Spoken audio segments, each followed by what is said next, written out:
talu oekia ile mafuta mafaipea oema so semea afai lava ua esola tia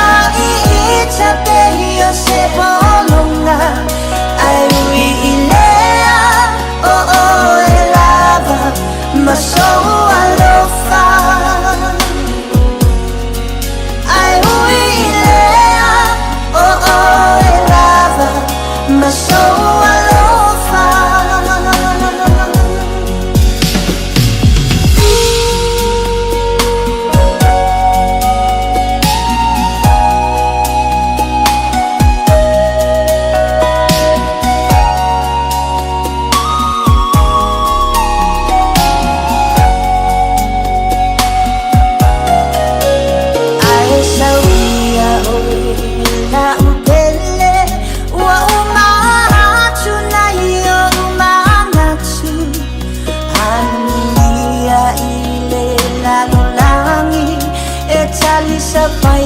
na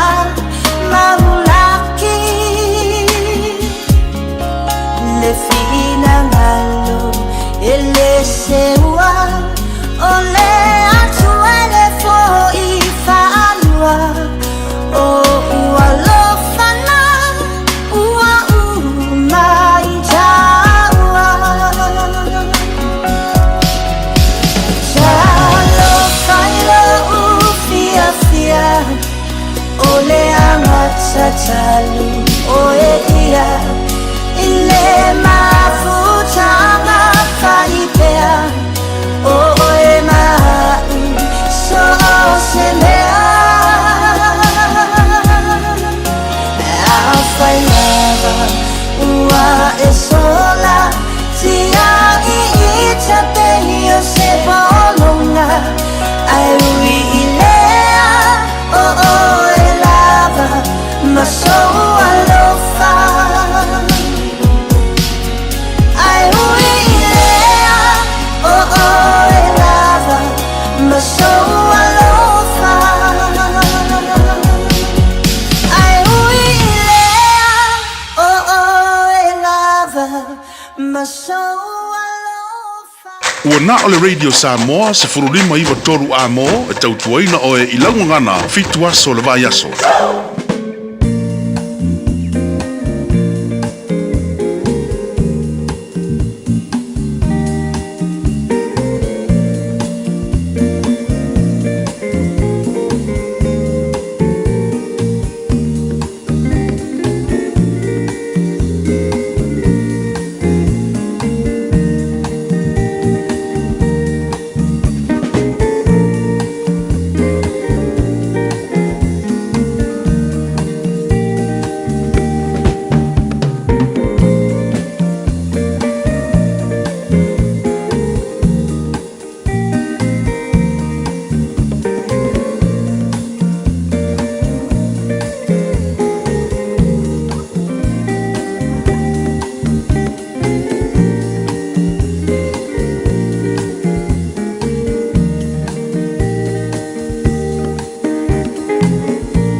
Na o le radio Samoa se furulima iwa toru a mo e tautuaina o e ilaungangana fitu aso le vai aso.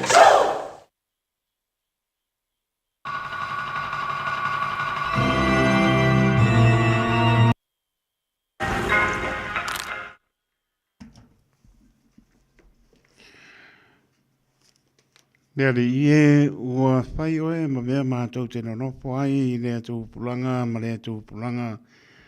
Au lei whanau mai maunga lei whai po i oe le lano langi ma lea tū lau lau. O lea tū oe mai le pavau e o i le wha pavau. Lea tūa ma manae o e lama o lea tūa ma le pavau e o i le wha pavau.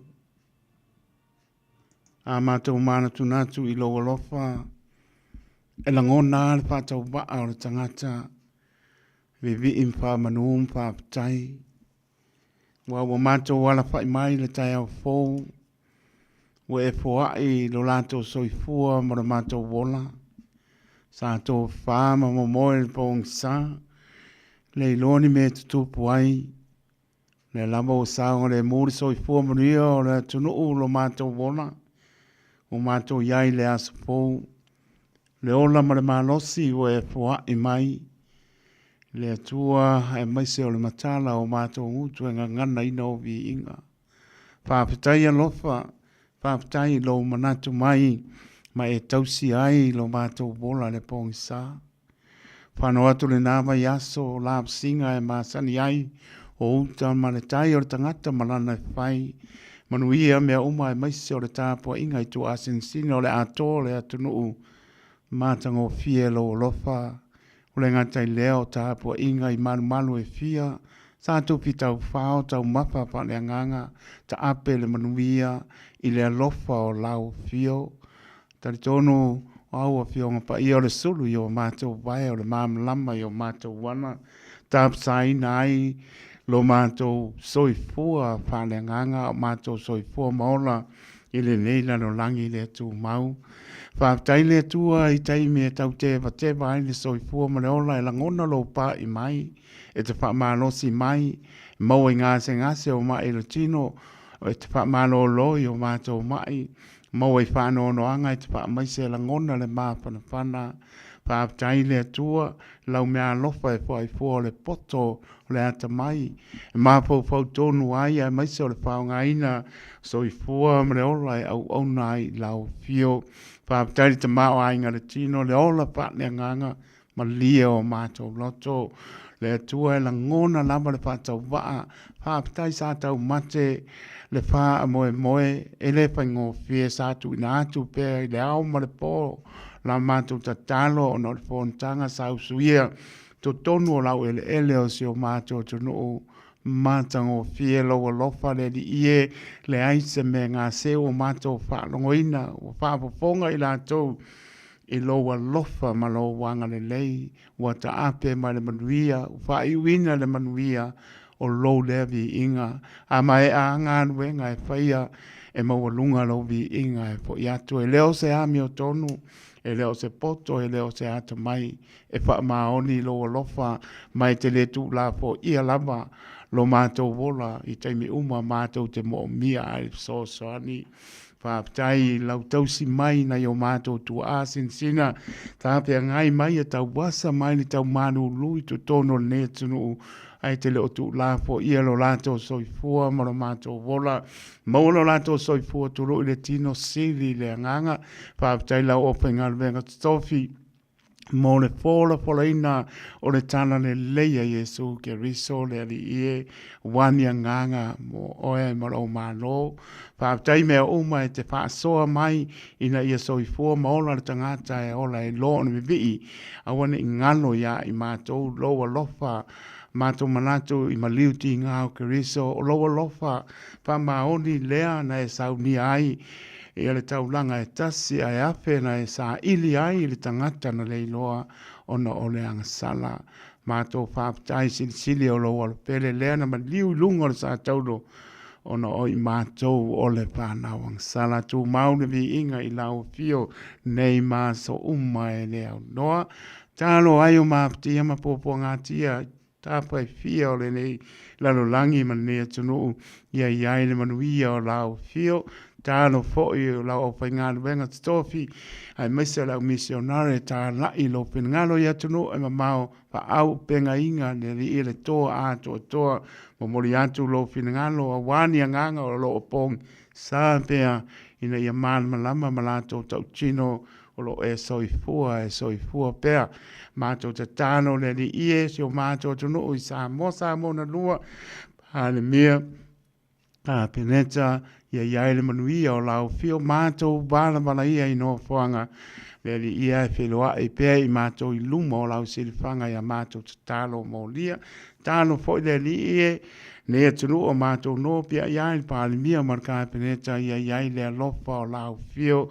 Tano lava le li ia na ialom whanau, ia iai lo lofa ma lo wanga le lei tausi le o atu, ia o ongo ngā nuenga me ese ni a nganga le anga whaana me lave a ia marutia i lato i le alofa o lao fio. Pamlia na i o mātou tu asina sina, pa i lava le whaibo le tāpo inga i moto ma lawa, ia iai le hanga le lei o lao fio. Pamlia mai nei aso i pōpuanga malo longa lo tunu, pe a lava e mo mia e lau so soani le li ie, lau lava le masani o le fua i fua, ia iai le alofa o lau fio. O ani o mātou vai vainga ni o mātou le tonu, ua mātou wangsala i le li ie, ia alofa e ui mā ngalo i mātou le toto pa i o Keriso. Minuia le tautua le Radio Samoa, Sudlima i Vatoru a mo, whai a mo louvi inga ai aua ia i mātou. Iesu Keriso lo ar pele he ana tuaila mātou talo.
Maria Wesleyana, Kalesia Meotisi, o tau, ni mai po le tai au tātou pāpatia i pēr le mātango fio le lofa o le lii, i lana po le pāsau i fua, le tau sa i fua, lo wola leo tātou e maputa i lungo pēr manganu le ea, i le tautua, pāwau le Radio Samoa, proklame le mātua le tai au, i le po i maenga o tātou maua mai lam talia o le vai aso, whanau atu nā vai aso, fi au ngā nuenga e maise o tāpo inga i le lii, ia tali tonu sa top sia i tātou matau mapa whale nganga ia wa lamba lo tō soi fua tātou wola whale nganga bel sofa marmalo Iesu Keriso e wharopa mpata lopa tuana pa e maulunga ro tātou sunu o mai lava i maunga maulunga pa ia se o pito i titi tā lofa lava manole soi fua munuia sa movi ia lo tātou tua le lamba o tātou Pansia tfole to ya safo nei masina o topa le utato ye la solus fulvalu o topa lu o lo fa ia msanga maulunga i pere vi inga fo i le tua i lo na ngale le tau si mai ya i maunga i fo i vanu tau nga i fo la o le fa moi moi ya utato talitonu le fa maoni o le lofa o le tua ya tato le lamo utato mo mai ne esfo le aso mano lo tono ne no ya nga le pele li matau si mai malo tato tono pa talo patu ya tono malo le tono o lo ma o mai le tau tua le Radio Samoa Sudlima i Vatoru a mo pa talo patu so mo tanga sanga se mo to malawa ya vese lamo le pato toria nga sanga se o tiro le malo le tono ya o poropa pa talo patu ta lo falava la uso torio la to pa salanga so ese mana tua pe o to tano alo fa tum fa talo fa to la na ya lo fa na ya le po ma no lo mai han venga fa ma ru ma lo le tunu le la ba tam fa la la ngan venga se me le ya to tu ale radio Samoa le la ba fa le tonu ta to masini au tu le pe na fa le tonu ma na va ya le tam fa la ba le ngan venga io a on fa le ko masini ele ya sa pia poto o yai ale tam fa la ba o la ba nga lue nei taimi ya lo tam fa ya to la ba se le ya wala fa pong ta puai le mo wai ta to ni se taimi nei o fa le tonu la ba msin ya ter tono la le pa ina la fa pong ta puai sa mo sa mi o luma po nei ba ya so ya la fa to le le nei masini le tu la ba le masini le le lo tu uma la ma ta to fa sa longa fa pi sinisi o tu langa ma pena mai se o news pa langi tu langa pena ye pa manu lu tu ai ono le mo news le ono nei ta ya la ta to e va tu la mai musica la va se me e o ya nem fa le ona ya la va pena la ma ona ta to ma putai se ye pa ye po sai me nei ta la to la fa mai fa ngan wenga po nei ta ya la to fo la ma lo mo ta ma la muio to la to lungo le ala ia pa pena lama ona awar pa ngai na telefoni ta awar lo le mo le pa sia moni ia wala mar sa ngale mu to no lo fale apa po sa nga lu po a to ia le wa ngai mo to malawa to ta yesu yo to sa awar so linda to la fono wa e oi po nisi tu langa ia mo po le fa no ta to ya ta to ang ato fai ungo le tau sanga ai anga le i malo longa malo le tunu le aso pa ta lo po i malo le tunu le o ta pe mai la to sa awe le fono e pe ona si le pia malo le tunu ta to la ngona pe le nga bi pa tai le tua pa tai pa stano sa mo ya meso la pe nga le nga to fia le tua sa ta to tau mate le este pe tu mania ale wa mata le manuia I ulu manuia la ba le tau e fa le tonu tau ia ele o ia se fia ma le lo ta to te patia pe le anga le leo le ia mona alfa paolo o sa ngale mo ai me o ma le se me nga se le se tala fa no ai ia wa po ia tu tupu mo ma seofo sa lesa ma kamila ia ma so ta ape po ta o ma lo tau pulenga pe ona sila fia limas puluono ma o fo to pinala mo ta to loto le lofo le ia ma se o se tala fia i tono si o tātou to no e le ngalo ia me se tu pulanga pa ia ia fono te tele o mwhai na tali e si o tātou to no e leo se bi inga o tangata ia e fo i lava bi inga i le atua i lo nā lofa ma lo nā ngale lei.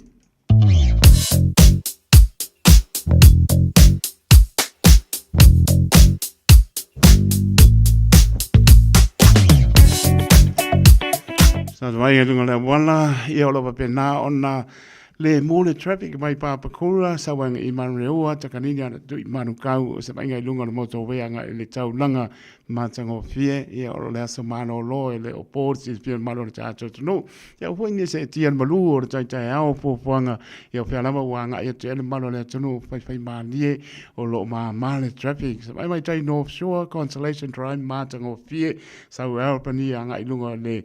lau papa o lo le lama so longa mulia mai le traffic mai na ta pena foi Birkenhead anga Onewa Road lunga le Harbour Bridge ia o lo sanga le mo mai me oma o le inga au kilani sefo o le tulanga na po o lo ia le traffic timing nei o lo ma le traffic ia le lama fai mani e o uma lama me o anga ia le malo le tino pe po yo anga ia tu malo longa ia tanga le lama pe lama no fai to stano ta to fa ta manla ta to lunga le wala ia to nu manuia e ave vi ngai le tua o le vai to ngai Evandale faces slow mai o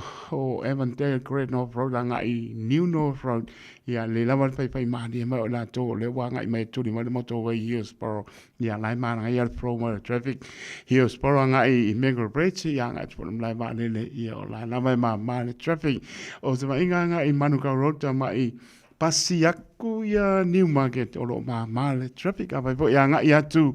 i Romero Road ia pasi mai ia Meadowbank St John Glen Innes ia vai po te uia po i Pelkington Road ngai pe mi o le tulanga le na o lo iai ia pe lava talo la ia mano tato tunu fai malie e manuia lava me uma i le pa auto le lei ia man patasi mai o lo tato tua o sta venga nai lunga le awala mo le silfield mano le tato tunu ia mai se o por klame pa nga solo po nei aso le aso malo lo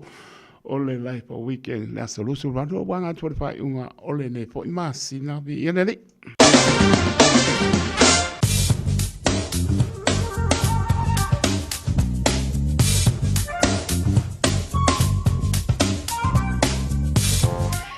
O se ai mo le talo tau sul vale le verpa mo vino no ye o kilani le solo na maulunga le nalo na manu le fia pia spuru ma le lua o lo na manu le pos spuru ma le lua so vini mai sau te sipo awa nisi vainga o kilani le so mai solo la ia la pena po na awa ai pai manie o le vainga mo atai au I le aso lua su tasi le verpa mo vino mo atai au a lona malu le pos fuma lua foi pa uti munga awa po le aso atai au anga tu lo ngatono le bayaso pa pena po winga le tau ane mai pa uti munga awa spuruiva le mapan pana le aso lulu ma lona malu le pos su toru lona maulalo winga po na le tau ane mai le stopi spuruiva le mapan pana le stopi ma lona malu le pos su toru lona maulalo winga le ngatai pale mo la tota pena iai pale tonu le tau le so pena po ia tai au le solulu stofi ala sopraile mana ia tau ia le lamber ta pena meu e Silvia a me lo pa aula io a me telefoni ani pe tupu mai nai ta pena ia po tuanga le water safety ni sila maritime ni sila patala pa sio ta to no sa mo ta ape mai fono ia lo ta to tua patala va tu le nganga pa lo pa u la ti munga e le o mapa lo awa po sio ta to no vera pa mo na mai nei sa mo lu su lu iwa ma fan lo iai ya ma lo ma lu le pia lo lima se vai ngai no pa to lo pa uti munga lo mafa lo awo foi o se vai ngai na I pe plenty pa so mai kin country kispon works pe lo mo Wellington mai amelia lai pa uki munga lo mafa wa rubber palms the north neighbor mai sin tau ranga mani si vai ngai no tu tua oi se pa ia lava klai sete mo no tu tua oi malu mio o ngore manu lu au o manu sa venga na tala le tau venga se ta to no sa mo e lo pa uti munga e le o mapa ia mana tu pe sa mo la talo ta bitula mai iba na bidu te te ale tu la ono proclame ole manu o le taiao to tu mo o se pa I po se tai mo taiao ia nga le li a po po pang mala singa le ne yaso ia le lo fo le li pa tala vati ya pisa carry Lunga la pia po linga lo eva mai Prespen Australia pe nisi ta bili ma no falo ala fatu tua tino pundi ma lo lama ya ma lo Becridge ya lo fatu ma lo lama io ko ma lo wasu lo lunga ka mi ngi ala ko laisa ka mi ngi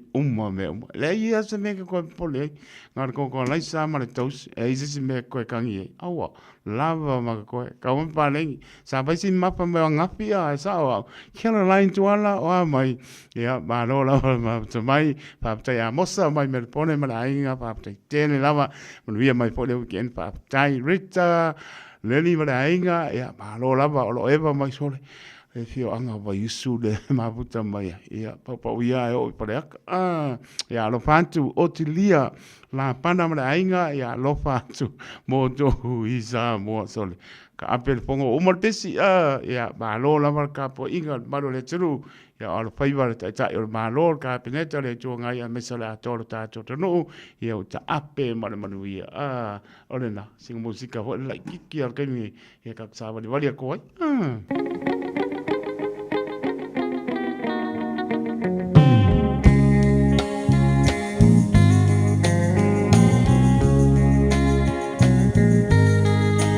ta usa mo e matalasi Sio mia elesami atu mangalanu lawava mea ifia o tangata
toa ua malota o nai upu whaala e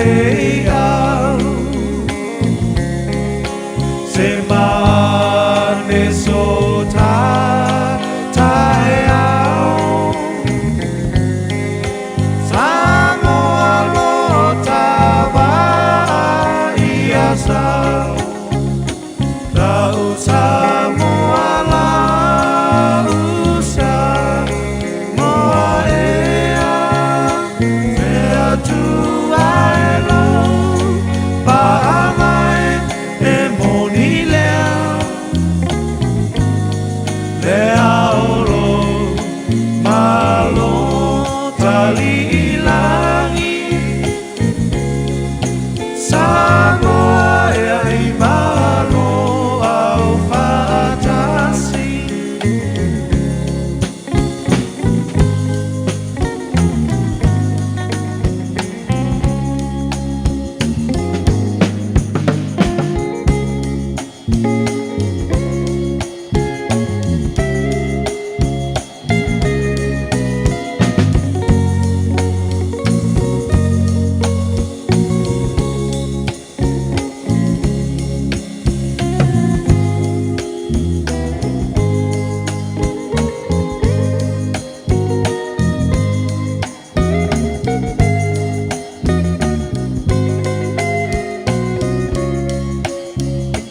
Na Samoa la usa moa ea Mea tu ai lo pa mai e moni lea Lea olo malo tali ilangi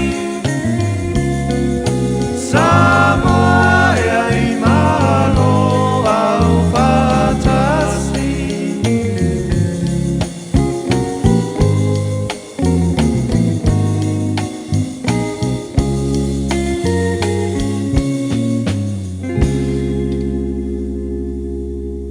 Taraflava o David Tua le nei, olo e whaafonga mai pei le Radio Samoa, tasi lima i watolu a mo, Samoa i amanuia le nei aso.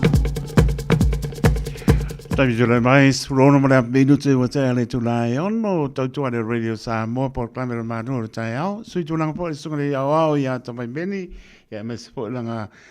team po le ia toi fo mai tai au, pe au dia langa le lo ta tom tai, ia tati tono lo o, manuia lama manu le tonu, ala pa mai nisi, pa nunga mnuia ne tai au, ia nisi le pa mai pe nisi o so ban, o le aso la vangel manu lo le pale. Pi iama, pe nisi o so vale, pi iama i lo kaupi. Saunga le mu, saunga le mu, ia oi, ngā koko alai sa ko pai, ia umarangi ia somalolo, ia le aru ke o pār pa urunga leo wala, ia kūranga ngā po nene, ia e pura alka malo matua, o wabea turi tula i mai fo e se tasi fo Professor Michael Paika, o leo matua alapta ia lava tātou le taimi nei, o leo wanga e tfo i tātou le tau māpanwhana, ia o le matua kau ki a koe kula i marko viti suru i wale o iai pia tau sanga a manatu mai le lua o ta siva ia nga i mai fo i le tai au le la ua lapta ia mai tātou e professor le ia Michael Paika ina ia no fouta ia tātou o le va to tele la tau mali oi fai me o lima i la tau a e paso la tau o la vai le tolu suru montupu pe apa pea tātou te le whautauta le lei. A manatu i le New Brothers i lenga sau ia oktopa le whaingo ina le XEC e matautia te le po inisi na whano atu ai ia soifua ia le alaba ua a maise tala po le papea po le o le whamanatu mai pe po le tau alanga le Radio Samoa le atunu pe le o whatunu ina mō tātou umalamba so tele inisi le fata mala le fa ia le tu ia le COVID o nisi po ie pe po le pe o fa le tu ia le COVID vane va ponga maro le tenu i ke waka umai o le COVID a ka umar ko viti ka ngai fia o ngau mau ko viti a lo fia ruai ter pawa ia pe o ngā tu lōrenga ngana ia pe o nāle kau kuri makanga o leo fia sino ia ngau wha manatu mai tātou le professor leo bako Michael Baker ina ia tātou nofo iai whai le tui apa pe o whaisi ma mafo le fulu ia o tūlanga nā pe me taunga e lo whai lo tui ma koe siaki po le ātūlanga iai manatua o loo lima aso no fo se ai le fai mai sika kai kasi ale aso e mor ko viki o le si aso ale fai le se sapangi bane pa ponga le tunu manatua a mor ko viti nai mo ko mai o i o ale fai mai lima aso no fo se ai lo no aso e to e siaki ai a fai lava o iai ale so e to no fo le si lima aso e leo to e lua pai aso e te no fo se ai e ngau mangai ai ono aso to siaki e COVID po mo ya o ya pe ukidia ea back to normal ai le pa pe e COVID ngei ai alu ka ya o le penga luenga ma joina ku ngai ska ka e ma ka la e ko COVID ya tu langa na lo pa manatu mai mo ta to ina ia no fouta ia ta to malo le tu ai me se foi e onisi foi e fa ngalo lamba e fa ngalo la to le o so i fom ta to wora fa ta si e le COVID suluiva a le wa lapta i mana yo mosi lapta inga mo tato e le tulanga o hanga iatu i le tau mapana pailo ku i fulu ia pailo ku i COVID siaki po mor COVID a le ai ia na te arfi fia la o atu i le mule na tupu mai tulola ngana i o tou o se apartment sai ai o se tala me kau kia se o le teenagers po le sulu lima so fata sanga sai ala be ia mai ai se a inga i te tono le apartments i o tahu i le that's na ia po resto na wala ko ni ka mai ki so fa so lima so sanga wonga le lo po la ko langa la ko loka ko me o nga pa nga ro le o lo po ka po lengi po le tu lo le e jump up and down no ka mai ki o ile ka alo i va ka mana nga pa nga ka mai ki nga ro le ka ba ko le nga lo ka ko so mai ka so ka fiki ar kama ka fiki pe o me vo le ka mo prusi ka kwa i o lungo fa malam o le nga sa o ko mi ki lungo mo nga be ia mai sorry ka u anga ma kwa faise o wo ngi ka mai ki ai me se la ki o le li ai ka mi ki kongo la ia o le ma ka ki o le le e fa o nga ma po fo tu rolling nga i me le ai le fa o nga ka le te fa le ia ma nga o i ma ko nga penga au ka mi ki le ia se ka fe do ia mo vo se ni ma ka la ba ko fa ka wa sa o pe ka ia le la bo o le so le va ko pe sa mo o le fa i o le sa o ve ale o ko mi ki nga ve po long fa i o la ia ve ia mai lo ya te to le shopping center ia ka o le vaksau hamburger po le ia ele se me ai fa ko fai ka wange ia mo mo be ai pa tai mo nga be nga le e pa ta la ponga ai pa tai le ya no ya pa ko mai ki ka ko ia bi ia le bi ai fo ile li i nga ma ku ma se o nga le nga ba ku lo le me o fa le tonu mai fa nga lo le ma po le le pa ye se me sa le mu mai ia e alu nga ku pulanga ele ngalo la be inga man ngi ka mai ki sa inga mai le mu nga yo tau e ma ka ukia o le tulanga po ia i o loa po ia sa online at back and save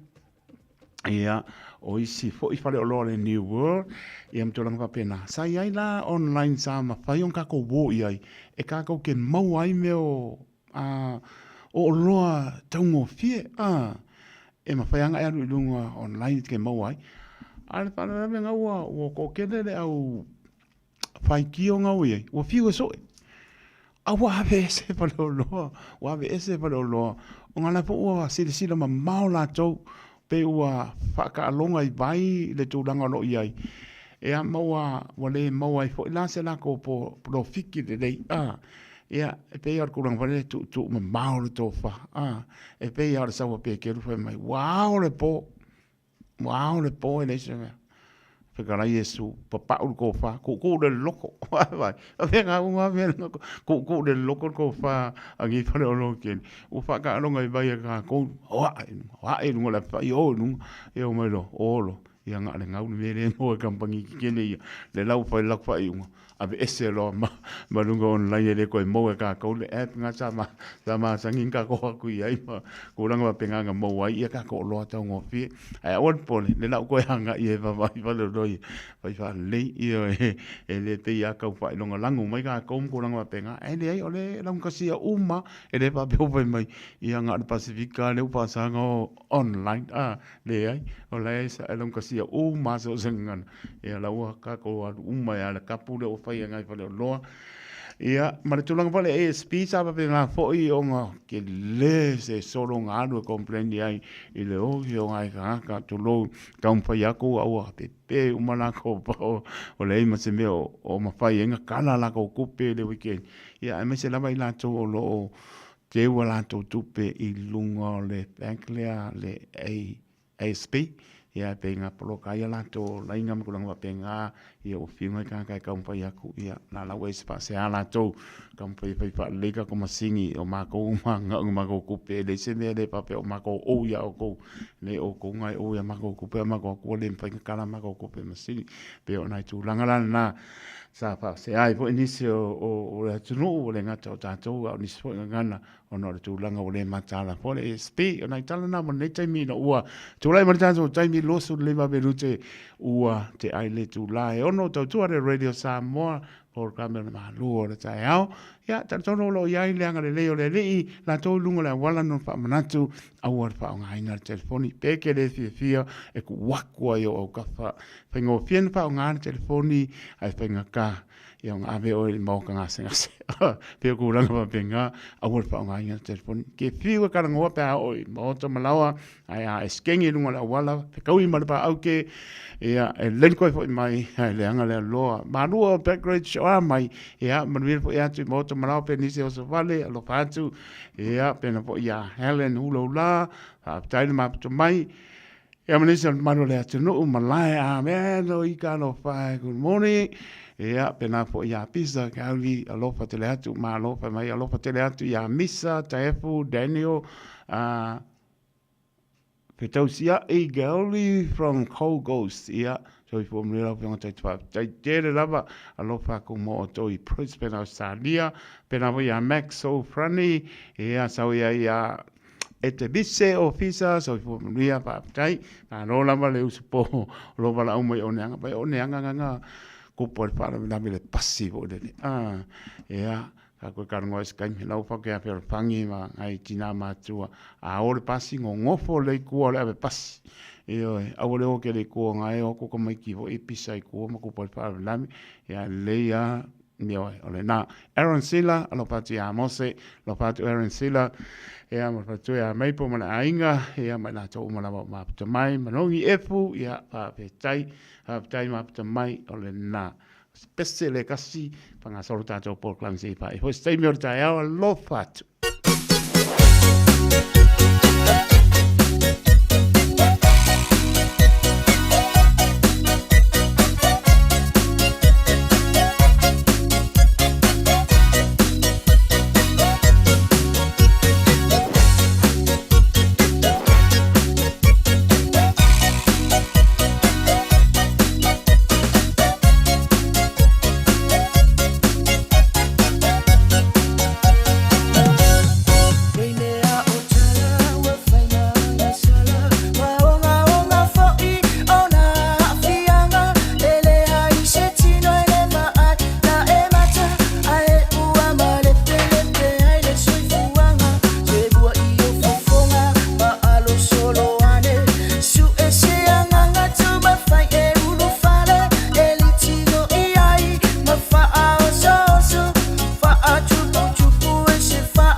Wai mea alofa I a inga mawo I Samoa, e ala I whaatawina o se hotel ta alofa voucher. E mawhai ona whaongaina mo aso ta ua whailongaina. E pei o aso whanau, whaipoiponga, pe whai malolonga mo ta whawhawai whaiungo vai aso. Whaatau e oi New Zealand nei, ai piki e lau a inga I Samoa. Tanga I ane I le pacific40.com/hotel. Ma whaatau nei loa. Pe vala au I le o lua tasi, o valu tolu tolu, lua lua lua tolu. O lua tasi, o valu tolu tolu, lua lua lua tolu. Ua na o le Radio Samoa se furulima iwa toru a mo e tautuaina o e ilangu ngana fitu aso le vai aso.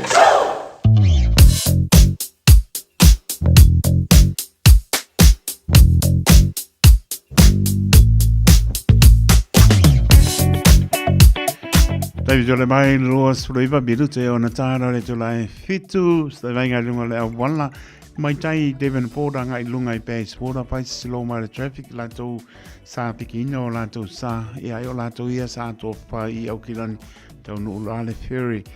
e nei le tai e na o piki o la to sa to ai nai lunga le wapu Devon Ford ferry e na wa ngai atu base water pai slow wa ko le traffic anga I Takapuna Hurstmere Road Milford ia pai slow le traffic ale la le tanga lama le lunga le wala ia te saunga le mua foi o le sauma tai au pani mātango pia lato anga I mai foi up north o foi mai ia ngai slow le mai le traffic nga ave po tanga e to Green High Bridge anga I West Auckland o lo manaia ala tu pasi mai Hobsonville tau whenua pai ia apa i te osa mai Royal Road Don Barnes Road ia ke mo foi Lincoln Road ko foi mai lunga mo COVID on mo ma ngai lama ngai mai I foi Henderson mo ole mwa ngai al ki mai traffic ngai lunga Glendine roundabout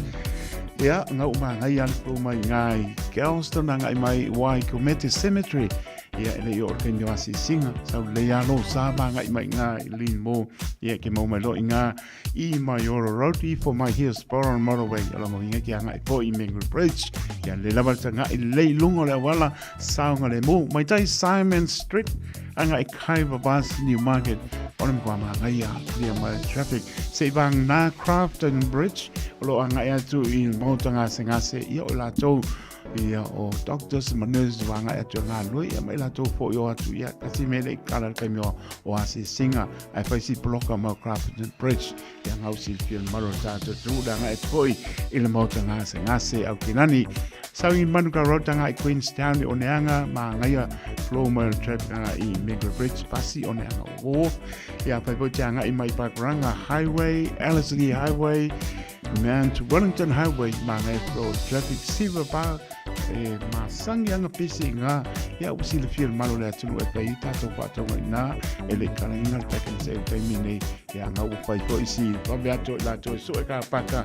ya nga mai lo inga hai ma to au ki ni saute lo ma ngai al from traffic pasi mai kalo mai a taicho le nga ru ya ko le tau le Radio Samoa program ma ru chao ya nga to lo le mo ia manrewa South Mall on ko ma ngai al flow traffic nga Takanini Papakura Pukekoe ia piki lora kanga apu ia kufa ko lo no tutua oi pe mai ia lo patu le lo tua oi pe o la vai atu oi sta venga nai lunga la wala mo se film maro ta to ro ina ua tu la I mari ta to taimi o le ua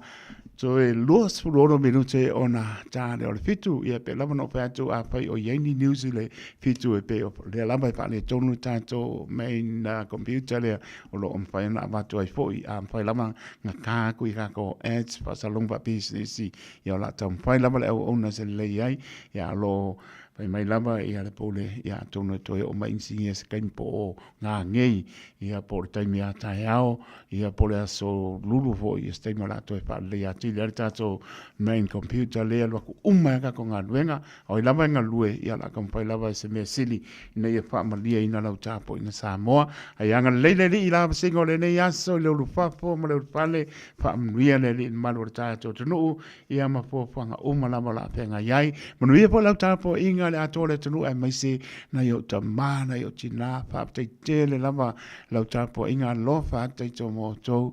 asensina ta wasa male manulu e langona o tino le alofa tu te mo ta wasa male manulu o ya ma konge la oops la hiki ha yo moko ha ila le manu lutu lo le ngana pa ngai ya wa lo fa tu ya to na yo ta mana yo tina mo le tu fa mano ma fa tai e lo ta wasa ono sai mai ya le uta to anga e to ta ma pa pana ya ma wai fo sa ma linga I lungo le awala ka pa ka na pa pena po na abi e o to e na ya lom pa na ya mta to fi ai pui le li te mi umo e urfafo mle urfale I le anga le leo le atua, pa aptai la panga longa tofi le atua, mo le forfo le ino le tana le lei, ia wani anga anga mo ia malon ma lo, alofa te le atu, malo le tunu, ia tunu e mamao, ia pa mnia le li, iwa lo tusa so tato manuia, le aso, ia meso le ua tato fia, malaba ua mai, a marifono, tau pulenga o mano tele sa pena 5 suluono ele se foi numera la titi o se foi numera tele ya le uma pai tato o se le se me fa ngai le tua sa ngangi lava ma fa manatu le malo le tunu o lo atunu mamao mane tunu manatua ia le usunga fono ile tatalo ia so ia le wai munia amata munia I munia ia le ta ape fo ia tu le tupu ia sa nesa ma Sion Paritua le masiofo ia masfo ta ia malo ta pulenga tele ia le fo ia tu ia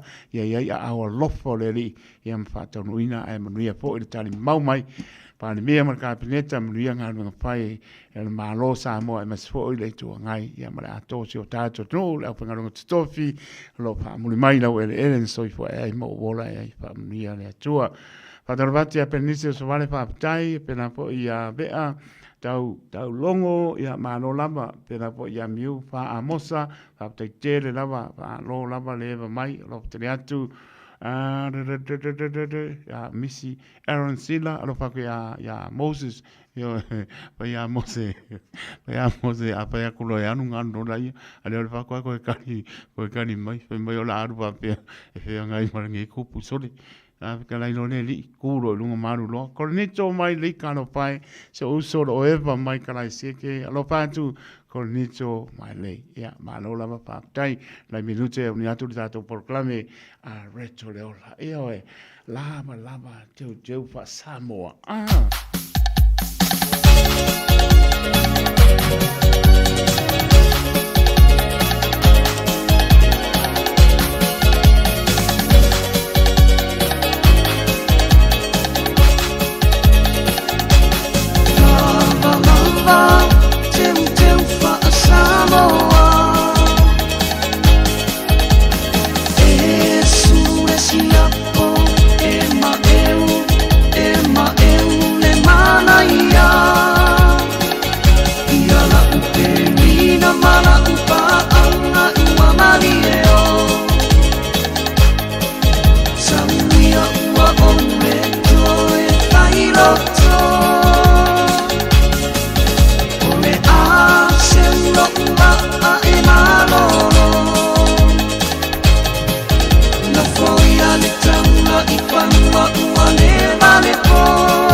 Ang may sita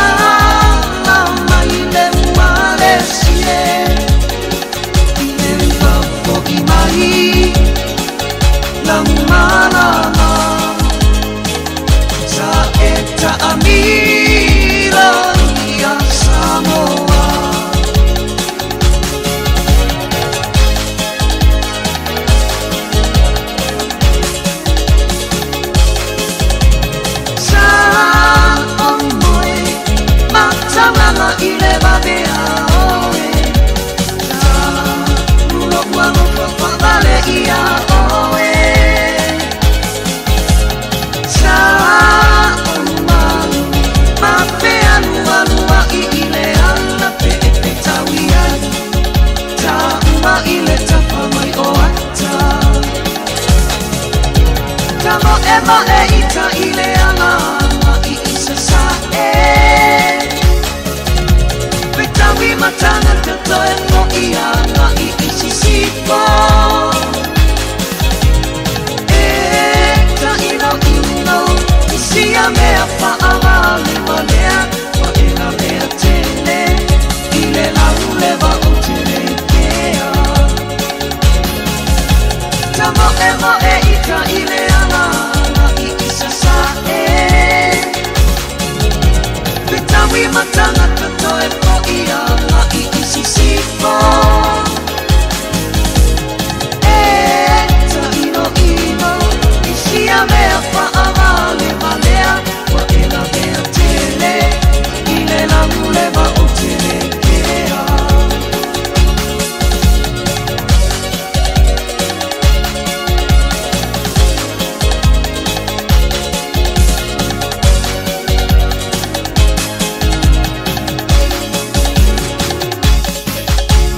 Ua na ole Radio Samoa se furulima iwa toru amo e tautuaina oe I laungangana fitu aso le vai aso. Bread of life sent down from glory.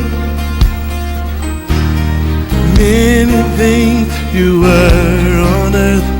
a holy king, a carpenter, but you are the living word. Say it now. Come on. Ia fatalofa atu ia te o nei aso malo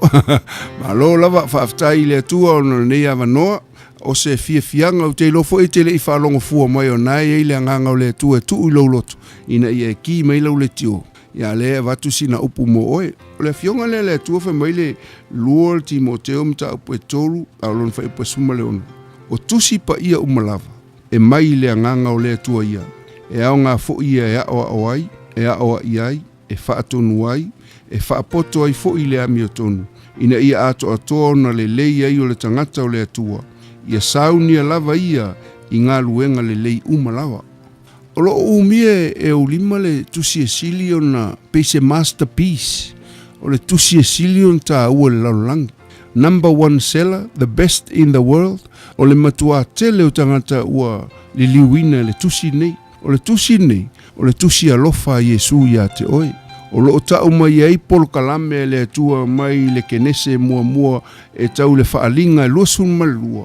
o le tusi na o le efe mai e le upu atavita o laua fionga o le sulu yo vai ma le mala malama yo wala fa mai fo le tala Jeremia wa o maua laua fionga ona o ai ai lea a le efe mai tala a Paulo ya Timoteo o le tusi pa ia umalava e mai le anganga o le tusi e mai le anganga o le atua na tusia le afe ono se lauta usanga fa se fulu authors nga la tusia tusi tala o lo iai e ono se fulu ma le ono tusi o lo iai le fionga le atua e tolu se fulu ma le iva tusi o lo iai le whiangainga tuai e lua se fulu ma le fitu tusi o lo iai le whiangainga fou o le masterpiece o le e mawa e al nei tusi e fa mai o le tusi ola it's the living word a faina e a onga I tusi yaso ia na e a onga linguiske a onga la le biology a ke lakula e lakula wakali e ke laku enrolo wakali linguiske a mai kusi la e onga I o kusianga le biology nga e onga lusu kausanga ukonga that's a crime pe atoya o ina tato whanau I tusi uka I korus fuluka I lusu kausanga le makukua a koe fai ma textbook langa wa out of date o le kele lau kusi, kasi alau study ai, wa out of date, a o le fionga le atua, e fou pea, langa o le upu e ola, o le mafua angalana mai ei e le atua le fionga le atua, e le ina ia tātou matua popoko ai, ma makua mawa e le tātou iloa, ngā le whaalongo, a le maikala kuspa ia, e le na le whaalongo mawhai, mai e whaatonu ai a oa ai e whaapoto ai e halala na oa I whaatonu whaapoto mai ina ia ato na le lei o le tangata o le atua ia saunia e ala na o mai ei tātou ia suia ai tātou to be more like Christ the word of God does not just teach us, but the Word of God help us to live to be more like Christ. O le taungu ungo le olanga li, e lenga le study o le tuspa ia. Al study o le tuspa ia. Matanga o le tuspa ia, feliwa ina o tatou olanga. Ma tatou wola i ala o le atua, len fa mail tala a mose ia iova mai le atua, ia e whailoa mai a te au o wala, ina ia o iloa ona o wava ma o matau ia te oe. Samoa, o le afionga le atua, e suia ai tatou. O iska ngakanga o le peianga le lau ma le kaukala le upo le atua, ma lo, ia ngar whapea ngaka inga, lea ia o le kuspa ia. E lea nga o ngakele e o lo poko, le iska ngaka whapea inga le poko ai, no. O le kuspa ia e feliwa ina ai tatou, whamai ina ia mātutua i tatou le matua o Keriso. E a mio ai tatou ia mio o Keriso, e whaia i tatou ia mea na whaia Keriso. Ma vea ai tatou ma whaamanuianga i leo langa nei, e lena le whaalongo ma tele o lista ngata ka langoa kula kuspa, ia wauloa uma, io e ese ale iloa uma,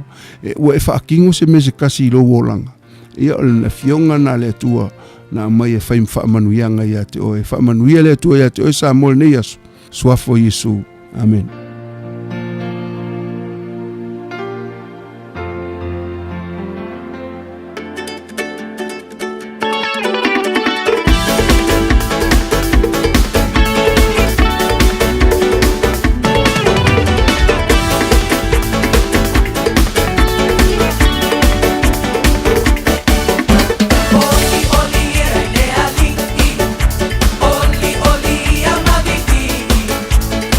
Ama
Mga umia se maafa mga kosyo kingalay sa mo. Sisi, le Lifestone Headstone Life file la ko fa piko mo maa lalo may le 5 Afrikao. Mafai fo ingala fo sa mo. Vili leong se lau kasi valo 5 iva po le website o le lifestone.co.nz. Fa iloy le Lifestone Headstone o le Radio Samoa na mawai le nei fa asalalaunga o na lafo lea o le maafa amanatu Samoa au noa masestongi. Lifestone Headstone le au nanga ale Pasifika. O le R-Dash Travel o le company numero tasi le taungo fio pasese mo fe malanga inga i Samoa fa pea le malanga bai i Samoa i New Zealand ei. A fea de loa i le ofisa o le R-Dash Travel tasi valu lima Great South Road i Marurua. Pe vili mai i le telefoni tolu iwa lua o fa o o. Tolu iwa lua o fa o o mo le R-Dash Travel. O sa ili se fale inga e whai eise tau maftanga o le auli. Pe tali e fo ini au malo.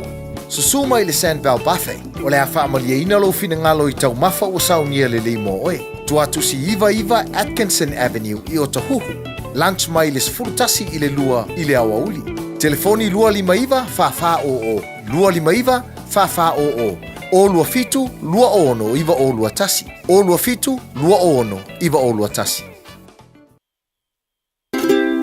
Talo fa Samoa. Wa ule nei o kasfuti alu, awal suia ngila wa ule kio. Eva mai ina se fudu 5 iva kolu. Amo, Radio Samoa, Vevela a.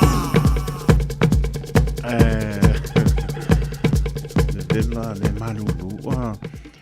Fitu minute ona taro le tulai. Fitu e peona pa manatu atu maro tato tunu pa manulu atu. Tato tala ia awinatu le ngana pero tania ia pela mano pa atu. Io fare tonu tato masini le man computer le awina tu ai tato fa longa ia so uma ia oi lava tangata sa inga due ai sa pa il hot seat le kasi al ki le pa nga i computer ia pa ia e masepu lolo a sa werka ka e kuri moi i lunga ke pa ponga me usang wisi a ko ka ko program ya le tom pa lava matala ina ia so longa munia a se musika foi o a e tem pa nga ma ku isi masingi e ma ke pa sanga ya o pa lava nga matu a ta to talana i vai pa no nga per tani ele pa nga awina tu ele o pa le tonu a fa ye mo ta to tala mai sa mo ia la tompai po i seisi a wala mpai ona ta atu ma winata to tala pe mo mai ni ta to tala mai Samoa o lai a wei ia au tanga vai tipi au tanga vai o tono pe nga ni mai ava pe atu sai mar pa mo ai mo ta to tala ia me so pe pa ponga poi e fai unga po i o fono lena iai ia ta tono le wa ele po si pia mano ta tonu ia o ta ape manuia o le inga fo i le tua ai pe pa manu ro to le ase pa ponga mai le tulanga lo ia ta to msin ia o le na o le a tonu mai ia lua polo pesengo mai le weekend kwa paso ngai polo pese ka pa ka masingi le ia ale lava a wina mai lava la finga venga isi masingi ia ka pa ila marta so nga venga ia pa mai ina lava la pa ponga pa manu lo atu ia pa longo mai lo sa wisi deske e ho wallo pa ia e to pa ta no pa tu ai tu ale Radio Samoa program no manu ta yao su tu langa por sunga le yao ia ta mai meni ia mo na wa sta fo i ata yao pe au le langa le tai ia la pena po na pa o wina la to fo ta tu ia le la va yo me les kumaro ai masi pa vai ia penise o so wa tai to ke i mano lo o pa ku e manu o vela u kala de pa so nganu lue manu o o manu po maro lo io le la va nganu lue ia to pa ta no fa to pa i mo runga ta to no ia na yo tamana yo tina o lava se o pito titi la toro ta to no ta no fa lava ta no fa le nganu pa ia le tua ia ma lo fa tai le nganu wenga fi tai tu ngai bala minai o to vine fia tau suina de vai o so i fo ia wa lava ni nganga mo ia mo ma lo fa ta pa tu no mano le tonu ia o lo pa pena fo i ona ma o marito tu le Radio Samoa sulima e va toru a mo ta lo fa lava le fa po ngalo ma ta lo fa tu ia ma lo fa tu so mo tanga se i mo ta malawa o lo whaatau to lian mano le tunu i ngase o tino a lo whaatu i ari wha mano longa le li e pa iatu pa iane pa ifo ia mo mano si tātou te au ngā mo i malon pingano to pata a lo whaatu aile tau tuare o Radio Samoa ia malo whaatu mo so se maoto ngase maoto malawa ia tunu o mamau ia le alofa le ni ila uso tuli o lato whaasalanga tinam tu whaapiro tuli o lato whaasalanga ia langona le salamo pa manatu ber salamo le ona ta mai ai leo ia to foi lunga ai ia foi mai lo alofa tu mo to o la bana yanu pa nau toro minuto le ua ona tale o le tulai fitu manatua le to yenta to nis ai se va ai po more kamale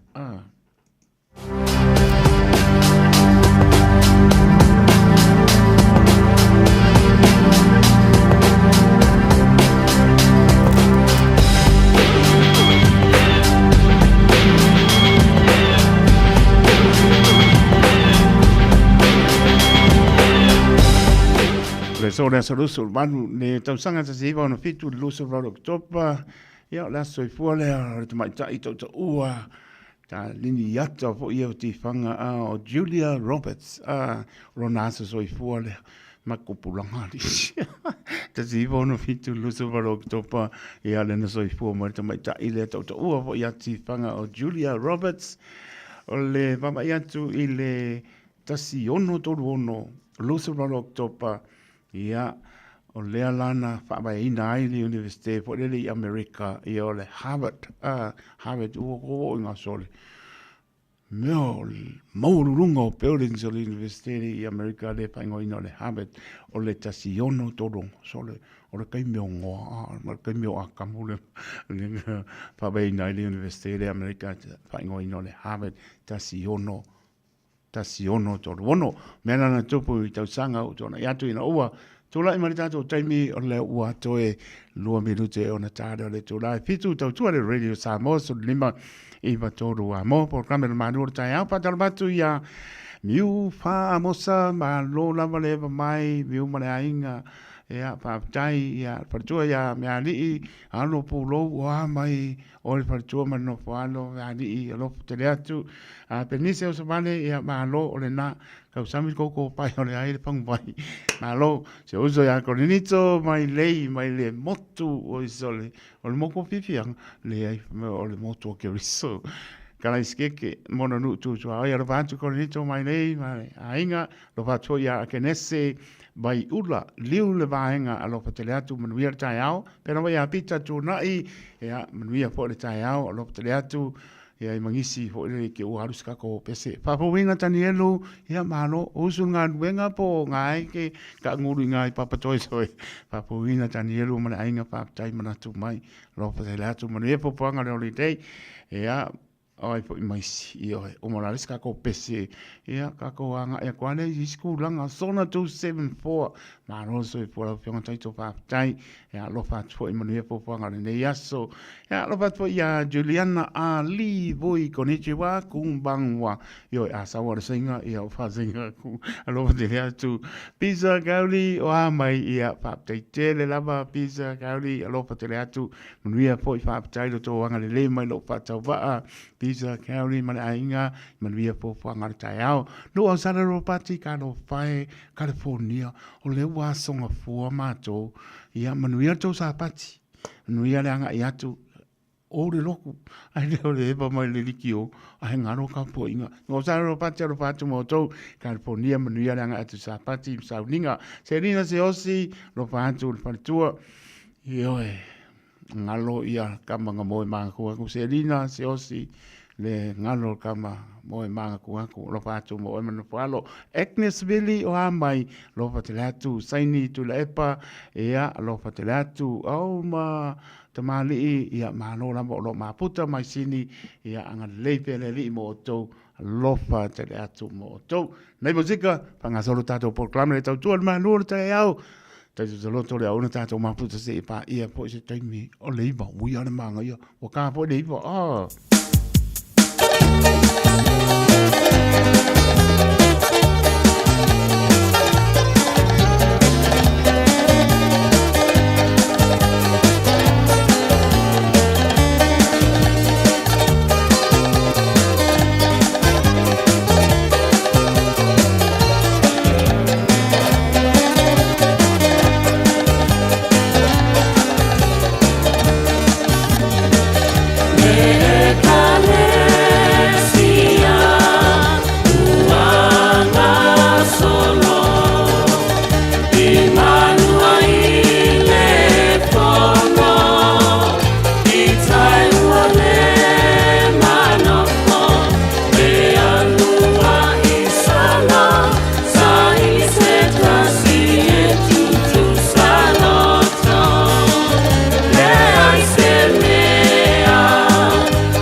David tu lai mai leo wa ono mana minuto pa te ale tu lai fitu tau tua de Radio Samoa so lima iba tolu a mo por kamera manu te au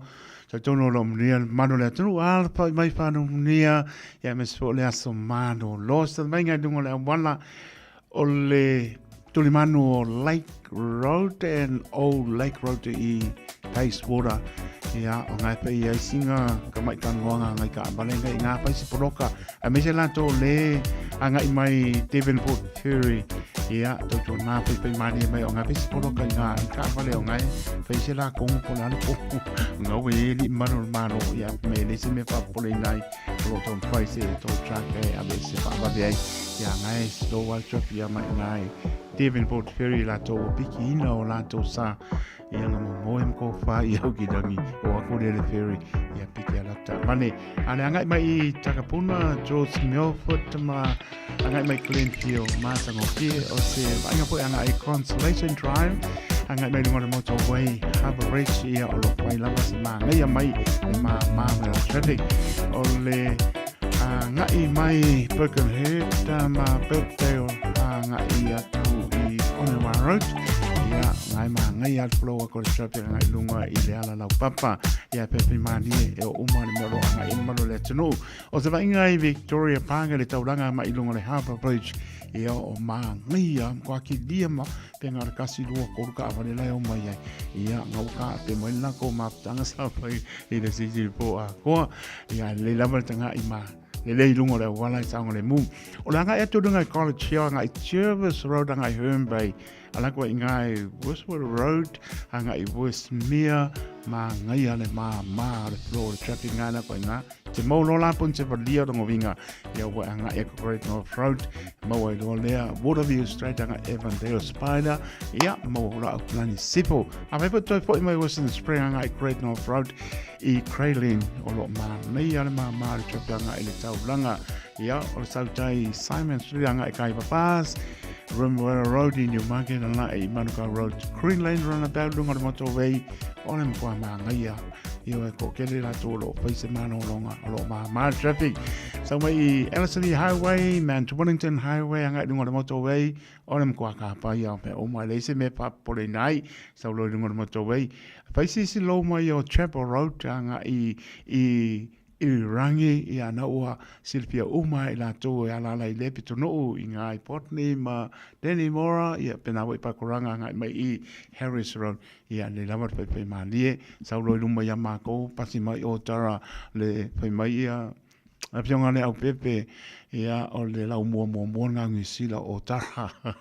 o te pi ia maa ta matua alo pa atu le au pepe pili ma le paritua i o tara ia ngai mano le tanu mai a toi tō whako whāsoi fua mai manu ia whainga maranga i no tūtua ai maua manu reua South Mall takanini poke koe ore mako a maa ngai al pro traffic awani se tia le malu o le taitai au ia ai fai mani lo sa yo o lava me lo anga e mano longa pa talo batu ya nu o Sarabati mai America pe po ya Selina Ziosi Agnes Billy apena po ya saini tu la epa a mo tamali ya lo patu mai sini Australia le bebe Howard Swackler ya malola alola maleva mai seta so ia mangisi ke ua moa kalo pai alo patu le uso selenga ya le lali anaua tala ba ma le tausi a sapata ma no palo lofa te le atu mo tom fo fuanga na to ainga pe anga ia tu i nu tu tua oi ia pai mali mo ia fo fuanga ia me se foi na te anga ia le lali sapata ma no palo tato pe lai pe e se taimi o luma lofa te le atu e a pena fo ia ribs crush ia ma lo lava fa tai e o ko mai lo mai si a wainga i o fo me foto o mai fenga ke mai mo mai a lofa te le atu e a tofu ai ono a tau tolo fa te tele lava ma lo lo fa atu manuia fo ia ne tai ao e o le ma lo ai mo to ma lo au vola o le ma ko ma ngai a va pe ka un fai ke alu i no tu oi sole ole makoa manga ia le manga i fa manu mai ma lu foi ia ai le lava tanga i so e lungo le ala fa mo le fa tonu ina ngai ke ua fa inga io e pole skai me ke ia o akor pa o ke me lai so lungo le mo a lo fa te le atu mo le mano le atu no la ngai atu no tu e me se fo fa ngana ia inga fa mnia le tua lo va po ia sa si manu ma le inga lo fa fonga mai ia io e o ngai pese kuai ia io la fa fe tai pe o fi ngano pe o fi fa fonga mai ngai pese o ku le ia ko lo va tu sa si manu ma le ainga pena e me foto e ngata leo tofu ai ono tau tolo ia ratu ia e te rai tau fai sole ke le lisi o kupe li a misirka o ke ma ngama ora ku fa ko kupe e vo lave ma le ainga lo fa te le atu ma lo lava le ma puta mai per nisi o vale ia manisi o le manu le atu o le a foi kia or kai meo fa munga soifu a le wanga i mai ka ko ia lo fa fo ia pula i Elizabeth Farrell ia ma lo la fa tai a se ia ba ai se ka mo sa mo po ia kari mai sa mo ai le la var ka ko ngai pesi ka ko i vai va ko ke ia utu pesili pula no ko pesili al ka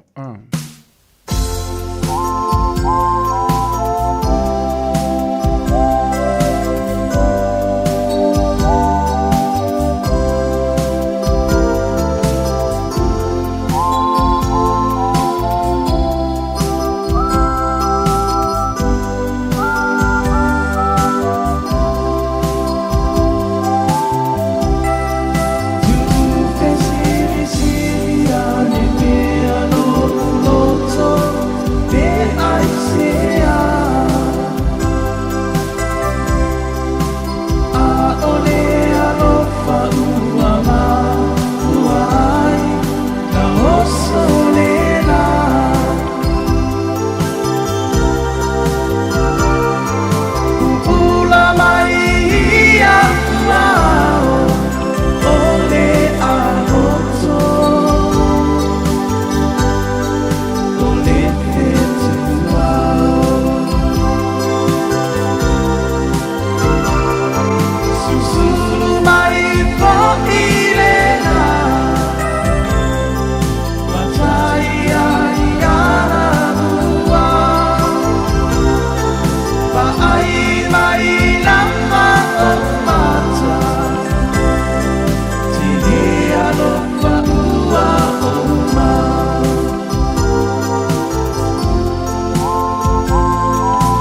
Taraflava o David Tua le nei o e whaafonga mai pēi le Radio Samoa. Tasi lima I watolu a mo Samoa I manuia le nei aso.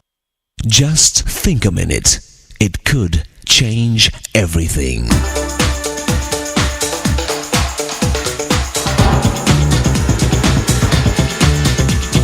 Think a minute. Do you ever feel like it does no good to be good? And the saying seems true. No good deed goes unpunished. You work hard, you're honest, kind, and generous, yet you don't get the success you feel you've earned. Then you see others who cheat, lie, break the law, and hurt people, and they just get richer.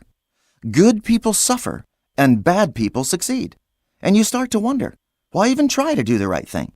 Maybe nice guys really do finish last. We even see it in the news. A mother cries because the man who killed her daughter is freed after only a short time in prison. An innocent child is killed by a terrorist bomb. And his family asks, why him? What did he do to deserve this? A widow weeps as she sits by her dead husband's grave, not understanding why that drunk driver lived and her husband was killed.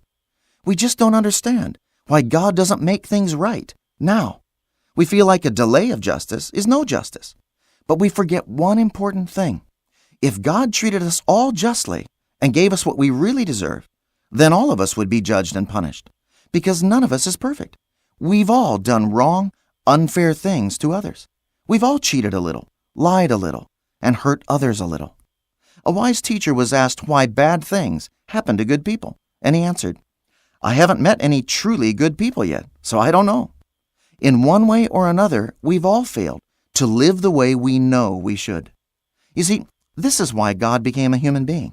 to pay the death penalty for all our wrongs and unfair things we've done to others. God himself was treated more unfairly than anyone in history, just so you and I could be forgiven and receive his gift of perfect goodness that we need. Actually, we don't need God to be fair. We need him to be more than fair. We think we need justice, but what we really need is mercy. And what's so amazing is God freely gives us his mercy and new life that we don't deserve. So won't you ask Jesus to forgive you for the unfair, wrong things you've done to him and others? Then you can enjoy his peace of mind and freedom from guilt. Ask him to take charge of your heart and life so you can start living his way. It's with his love and power you can handle the problems and unfair things in life that you face. Just think a minute. If you'd like a free CD of our top 40 programs, write to us on the internet at www.thinkaminute.com and catch us tomorrow at this same time when we stop and think a minute.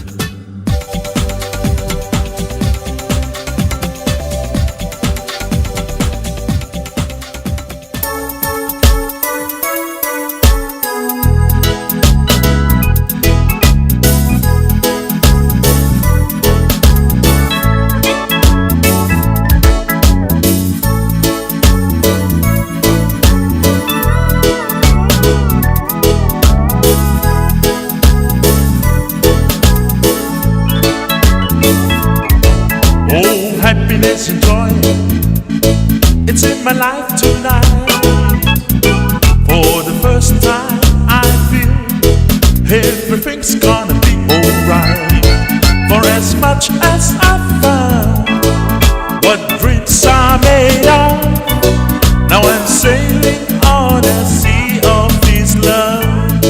My friends are gonna tell you I'm sailing on a sea of His love. I'm sailing on a sea of His love. I'm free as a dove. Now I'm sailing on a sea of His love. It's a miracle that Jesus placed in me, the truth that we share I never thought it could be.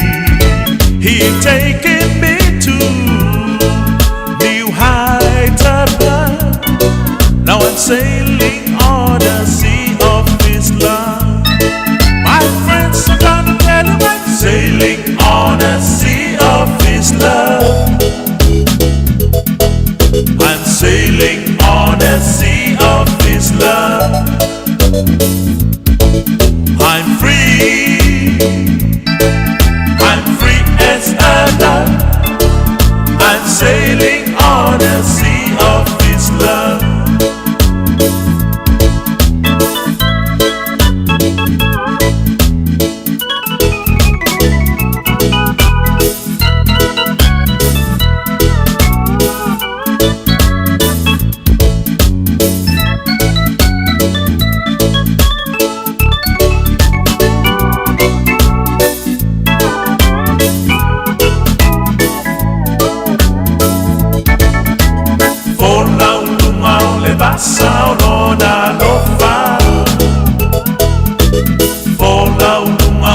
basa ono na lofa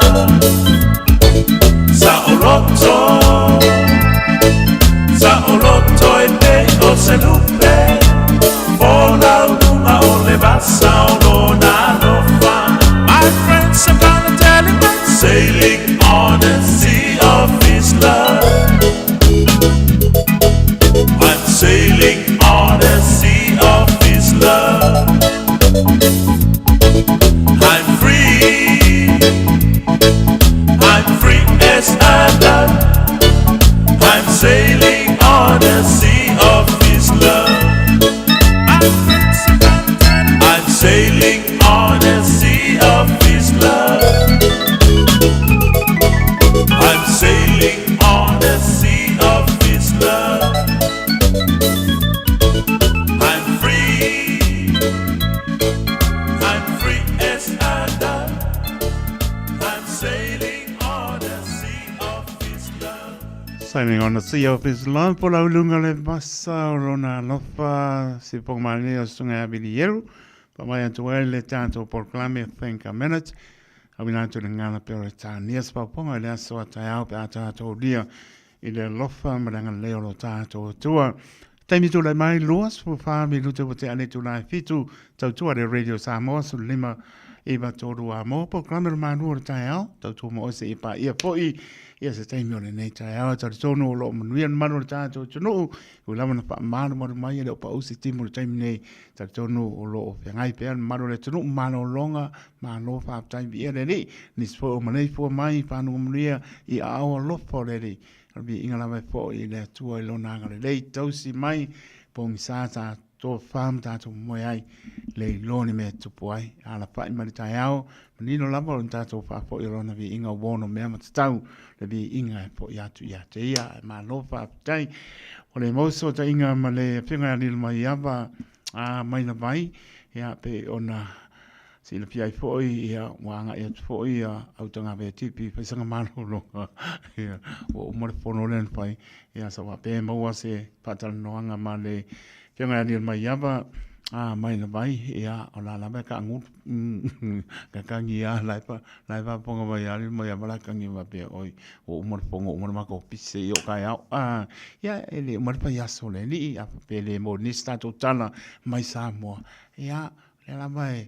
te le la matai me mai le e maputai ia mtato nga lue mtato o na tuai so se ala pa ia mo lon vi inga a pa pele mostato tana me sa mo ia tonu lava o le aso ata au pe ata to dia langa le matai te masan la mo le banu ia me so mos pa tan noina o le suyo le Radio Samoa ia ai le mo tato tana me sa mo o lo tandia po mara tunu ia hi nga po no po mtu langa pa pena pe na le tuli tanga we le field mai ta ia a mo po intana uma nei na le o po silfia ta apel manu ia fono sa ta mate pe tu mania ma no pa tano pe la na sa o langa pe le Radio Samoa pa manatu ia tunu uma la langi lo no pia ia o ta tu tangata ia o ta to le ai no pia ia tunu mau ia mata to pai me pa nongo atu tu lo ne ngana ia le fono tau tu nai lau titano ha e manuia ai sea le alofo le nao le li le tato au ngangi atu le aso ma le aso na amata le mlia ui lamo le tau o whane tonu i ti munga matangi ia o saonga le mo mea uma le aise mea o ngā se fo i manuia ia e le inoa talatu o nisi tūlanga ia tali tonu o manuia mea uma po ia tu le hionga le tupu ia sa anesa manana maseopo ia ka mila ia manispo i o taita i o mano tau pulenga ia alofa le li impaa taunu uina i mea lo no nofo ai la to ia tunu e mao ma tunu e lata mai ia pa muli fo isi o tato tunu taita i o mano ia marka peneta le ato Samoa esa la pinga pa ia ne to ro fa muli mai la we ele so i fo e mtato bola ai olivi inga tu mau i le tua nei mas o mai le no nei minute tana tato leina mana tua tolo fitu tasi lima i tolo numera Only ngaro tato email on the air at radiosamoa.co.nz Facebook page at Radio Samoa e marungo le apio lungo le YouTube channel fabano wai ona mo kwa kele avango o asoia kauku le po e anu rane mo se avango ri sa wa panga le ngagas ai whaapetai le li o wala e sauni, mawai ama no e wha, ia te wala au mai ai, ia e malo lama whaapetai le whaaponga, whong mano le tino, i le tai ao, o le asonga fua, le asolusu mano oktopa, lua o lua wha, ia le utatu wo mai toi aso, poi, o le maasina lona spuru, ma lor forau, whaapetai le atua, i lona anga le lei, pe lama no fai atu, e maunga ifo, e vanu tau nganga ifo, lao le wha moe moe tu, pe sili da ngona, e sola manatu, aisea, o mea fetu leni mai, so i fua maleola, ai ale tali ale atua, e leo stato a mia tonu, e leo stato poto, po stato manosi, e wha ma oni le alofa o le atua, o nafi male so e o lava ngata, tu maulu tato wha, tua martali tonu, e le tu la fo ia e tātou e awa lofa lo tātou tua. Ea, ma e tātou pese lea tala tātou leina, e oe, tolu pitu ta silima i vatolu le o tātou i meli, ea, ma le tātou fo i apia fo linga marunga le YouTube channel o le na. Mala au mai ai o aso i fua, ai se baba ai pea, pe mo tātou tala mai Samoa, ai sipa mai!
Pulitiwatua, and you're with Radio Samoa 1593 AM.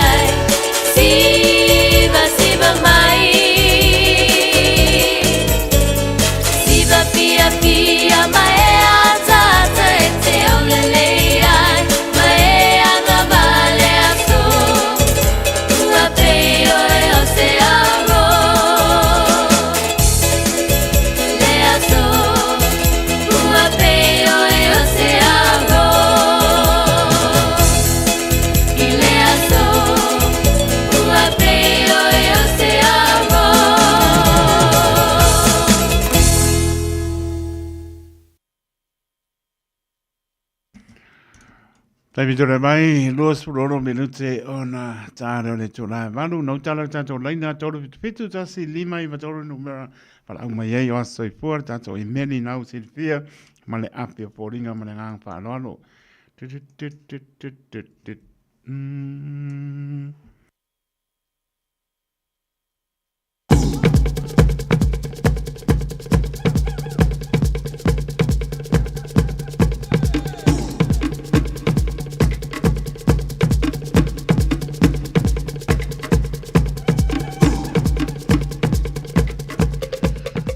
Batia pisa kauri mala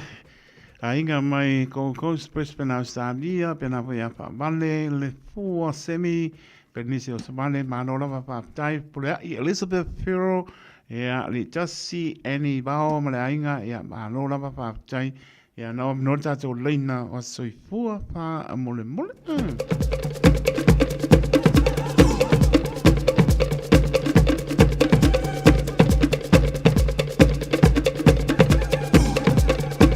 Longa tato apia fo linga famlianga o le aso whanau si a upaibi san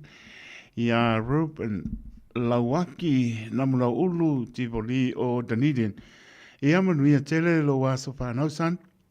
i a lofa le atua i a ma i a whao popo nisi tausanga stele mo oe i a pui ma tausia oe i so se mea e te iai i a e manatua e le tu la po ia oe e lo te mai le langi o le nei ua atoa ai nei lo fasu fitu tau sanga. Ia, ma eule ma talasi o lona alofa mo oe ia pa po ila ia o lau pa aftaisan i le atua ia ua e au dia male manuia mai nei tau sanga i tele. Ia manuia tele lo waso whanau mai baby zan manatua pa maoni au ngā nuenga sa ole nei maoni i au ngā nuenga i e whai au ngā nuenga ma le alopa sa ne alopa tele mo oe alopa anga mai a mam o le tasi i a matele a bao o teara tu South Auckland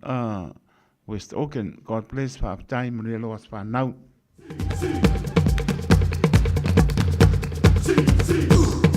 na mno tato leina se koe vai ska ko imeli ta pena polo ska ko pese tala patoi le sunga ya sua e mosi bil piti mar patoi Maria Mano Foalo lo fatu uso muia ke malo lo ya lo fatu mo rom tamaiti na mno leina pa mo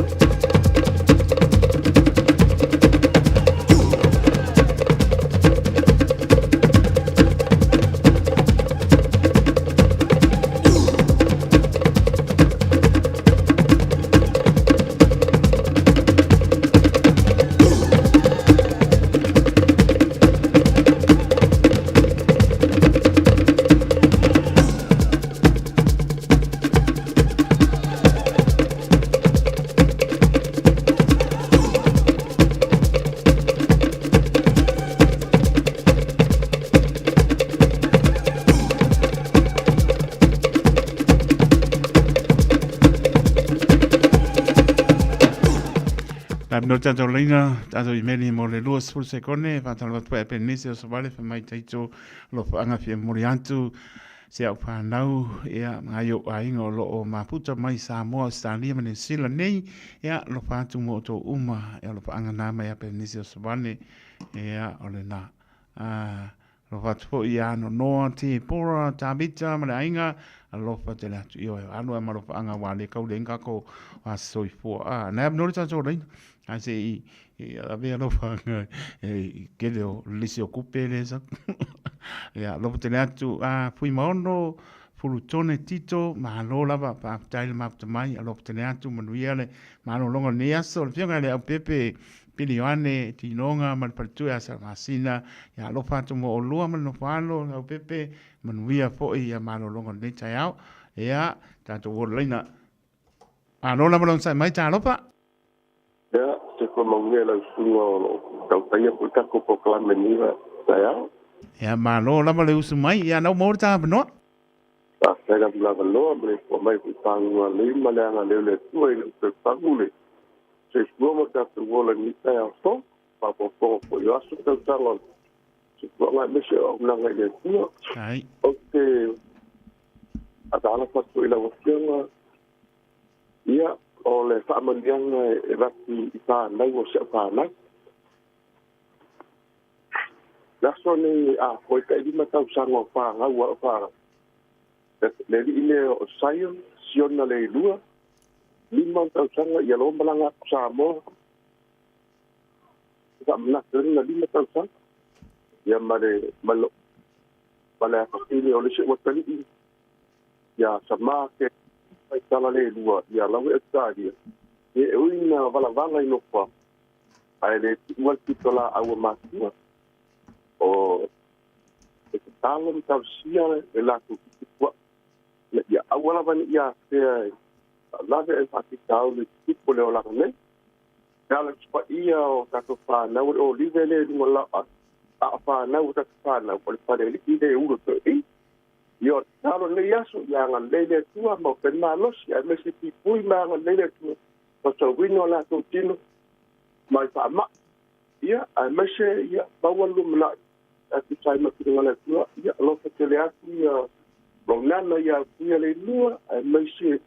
anko ia no ia lu Julie Alexa ia ma mese la wa le lu leina pa ia mori po ile pa ngalo pe ngol tu mai po no yasu ma ni tele ni yasu ba pa ya ba lo ba ka ple o ngalu e po nana ko e puroli ya ole ya no pas no pas la ba ui caro pues o sorry ia o pa ta wa ino la po ka mi ngalo ko la dai lava ia manuia po i fai bonea so uso Papela pila wafianga. Ia, sai fua ia. Fua, ma lo la pa tai. Ia, sao no mai ta lo fa, ma no lon sai mai. Ta lo fa lo wafianga tai cho. Ma lo la ma, ia mai ta ia. Ma no ia la pa tai. Ni ia ne ri mo ta no. Pa tai la va. Mo le aso lo fa anga le asali o le soia soia lo na sfuto lu tai sanga. Le Leo Vincent Simon Pizza la faele. Ia ma wani sa sanga stele ta malei ma usta to anga losu o lo fa anga mai o ai nga umala wa sa moa o ma tua to fa fine sai lava kai ko mo lo wa ngoa a pe tai po i vala mai mo ye po panga le ne asa ma lo lo ia fa pena foi sai po ia sai po ia no ta to le na mo le e leo le 2 minuti, 2 secondi, saunia, poi del proclame, stato pese a se toi pama ai, io vai, se mai a mai le apio polinga, ma non le email, e a mia to lo stato pese pa mia so fu ma lo tato tu no mo le nga fa alolo.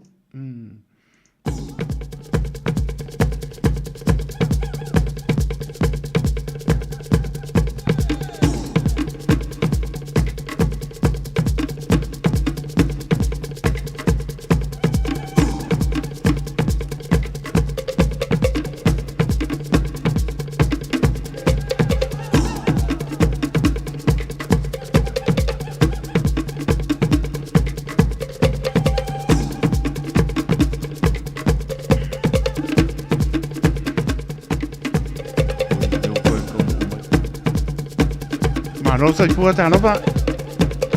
Ma lo sai fua lo fianga taito. Hello. Au mo le no sa no mai. O ia ka tai mo lo wa no. Ia, o le vi inga mal whaftai whafo i le atua o no le astol nei wa a popo le ali i le ola malo se lo ne tangata o lo ingoa o si tupe pisi sa nonu mai manurewa ni usila. Ia o se fia whai a e loto no ne tausanga i tele wo fua i le ali wa to e fast ruiva tausanga le ola. Ia ngai e fui mga luenga matu te wata se ina al whanau. I olo whanga mai le whanau o lo mato mafuta i nei manurewa ia Timothy, Cecilia, Jean, Kate, ia whaftai mo la ua wanoa. Pasfulu iwa o tausanga roso i fua leo whaamnuia, Ia, pasfulu iwa. O e ke makuola e ke au kausanga e dima, Ko sa pasfulu wha ua whaio. Ia, ngā lele li toi whaapopo nisi tausanga sere roso i fua, ia manuia poi popoanga le poi asa malolo, manuia le aso i fua. Ia, whaftai lawa, manuia la was. Tai, so i fua ia. Ia, ale nā. Ele patau ba ale au na fai ma fonga tau mole o le polenga le radio. Ama lu wa ba yo me ye ka nga ka. Tenga ka ko ka male. E o le o la mais ka mai ya e ma sanka. Ia. Ia, tono le ka ngu mo le o ki ya ko na singi le. Ma nga ploli. Ya le lava ka mo fai ya le ngatai. Ia ke ni tu on form le nga fa no. Ia ai fa mdia so fo mano tato tu no uta mati na. O uso matua whawhense o lamanai whana witi o tau umanawa. Pamnia tau waso i fua leso. Ianga le leile atua, toe whaopopo nisi tau sanga stele so i fua maulai. Tātou mana tua pea. Ia bea pei tātou i whaia lona pingano. Manuia tele o tau waso so i fua. Happy birthday to you all. Si pong mani o soa felice me ka ele a whaio e ti ngā. O le se meano. A mai o ki ngā kau awe taitu. Se kia.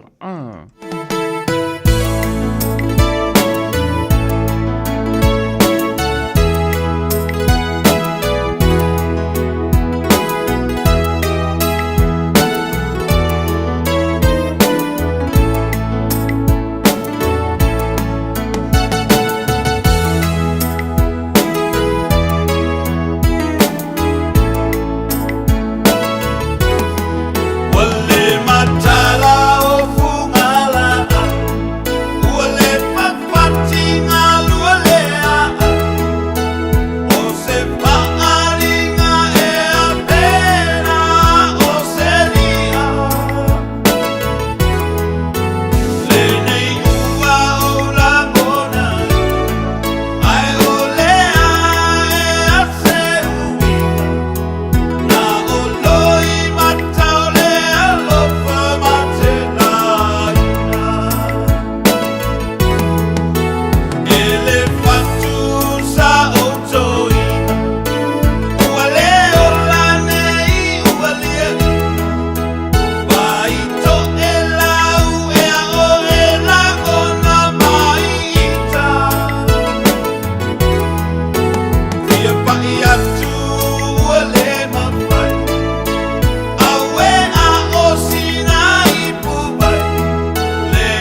E tolu sfulo fetala le tino tupe wata pena le Digicel mo lana fa apitoa. E fi soso ni ai le tonga tau le suifuanga wai nei. E tolu fa ilonga tupe ta ilima se lau tala cash. Ole a se ina ya so for wele ta tasi mo ni silama au se talia. Fa tau so top up luas futala pe silia tu mai fale olo masani. Pe lafo foi online i le Digicel Pacific. O le mawale olo wabanoa i le sei. E te anga va foi pe a lafo so se leni le my cash a le Digicel i Samoa. E whaunga ai le ClickX Pacific. Morisi whaamtalanga wala au le over se lau tolu fa lua tolu. Sekia Digicel. Mo so mana onga tau palamba po le kesi wala au lo le Seal Plumbing and Gas. La tau te wha pipi na ma wha le leia paipa o le fale. Fale le tā ua. Boilers o ngā umu kesi. Paipa pe a liki maisi. Talia Wins Quotes. Wala au loa fui maono mai upulusi. Ma Steve o le Seal Plumbing and Gas i le o lua tasi fituiva tasi lua. O lua tasi fituiva tasi lua. Tau iaina e whafonga le Radio Samoa le nei whasilanga e tō se ai le se 10% mai le tau o le itu la mua o lau ngā ruenga.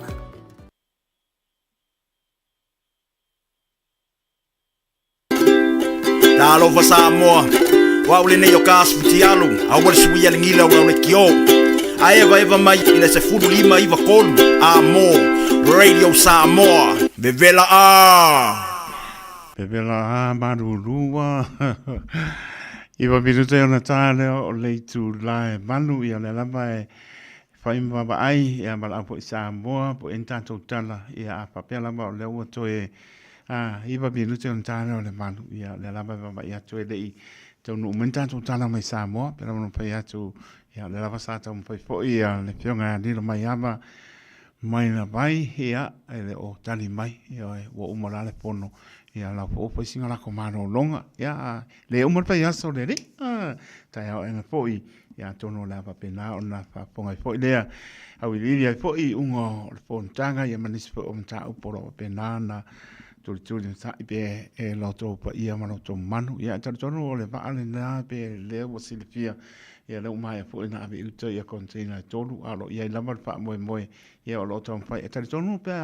mana ia pa pe le ke lo le fo i mai le pa le mia ngi silo ia ai le fa tonu ina le temina le manoa o le tanto ta ia tala no ia wa le to pa ia tu le tala no le pa le mia ngi silo kau alo pito bao po le na ua pa ia tu po le finga interview le nga wina tu le Radio Samoa ele tulanga le accident compensation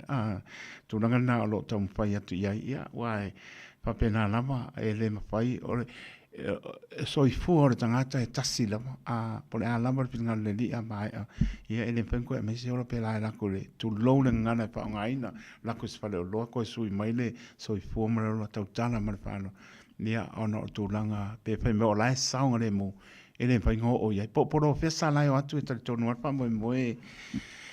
ele kai ona o atu la to silfia tulanga wo o ia le yo nga sami le atu sa pata ma me o le o nga sami tu lo me o ngoto ma mu o le ba ia o wa o sua o la pe me o uma pe me le ko liki ia la pe mai o la liki mai le ba ia sua o ia longo vinga wanu ia la po mai o la saunga le mua ia nga tai fale uma le me o lo ia o ala to le lama le o le me ngatai ia le tau pai atu foi ia mai se o le tūlanga iai o anga i lapa su enga po le ale ma po anga le ale tūlanga no o tuai ia le vai Samoa po ai foi na sa peuta nga i tūlanga papea ia o tele lapa o tūlanga e tau ona po le ia manino le mata o le vai ia me se lapa tātou o lo o tau pai atu ia tunu e mamao o lātou o lo baba ai tono le vai tele au tātou le ai tau mane le atu e fai me wha longo tu lo po le apo i tau mate ia ona tono lau ele a mai seo tai le malo ming skao ka peneto la tau tono le vai tele le tō ngai tōna ngā pena o la tau ia e manino a me umolo la tau ngānu lue ai pau ale tūlanga lo iai tātou le tātou talo ina ia wha mao ni le whainga o le tūlanga lo ngānu lue ai ele pa pepa tisi o se Papia mio tono sesi wa le asi se ato to le so i form le la langi nei na Yesu ke riso ai mama le pona ai no o lunga sa to le rofa na ya ta to ia mana tua pesi o tātou tunu o te talo ma tu langa ia panga maani se tu langa o ia tau nuunga o suenga po ai na o to le va le Samoa o la po se peutanga inga na o ia mana tu langa e makau kia sole le ko langa ke le o mo ia sa ora o po le poto tau tai se na tu ia ma po le fai mal professor e pa o dia le va pe ar kan ki po le pe fai mal professor e fuamo ia kasi me o ki ke le fuamo ia nga o sunga ia o ia le tona ko e fuamo ia mari leo pale o ia ai ma no lava pa tan ma no le tunu i lau fa fonga mai ia me se lava le talia ina lava le tautua le Radio Samoa su lima i va tolu a mo pa ma lu lava ma no le tunu ia e le ase se tana no me o masingi pe lava no pa atu ia pa tai po le Radio Samoa ma pa ngai na pe nga lu e pe tamu pa atu stu langa o ia le o nanga le Radio Samoa ia pe lava no pa i lo atu ia le main computer le lo atu anga luenga o o pasalonga o news mtulonga pena ia o le town i le taimi nei ia o le fai mai ia o mai anga insingia palangi le wiki ia o malako mana mai se koe e whanaka wala ko ki makare o penga waskai o mo o koe fo i mai da ia ko me o ko le aso lulu ne o koe back to normal tato pasalonga ia o ai lava nga lue atu ia le mea rofa le fo ia na le tau mpa tuai ma so longa manu ia tau tua le Radio Samoa ia nai musika le alava se me mpa inga maku isi masingi ia o le tūranga na ia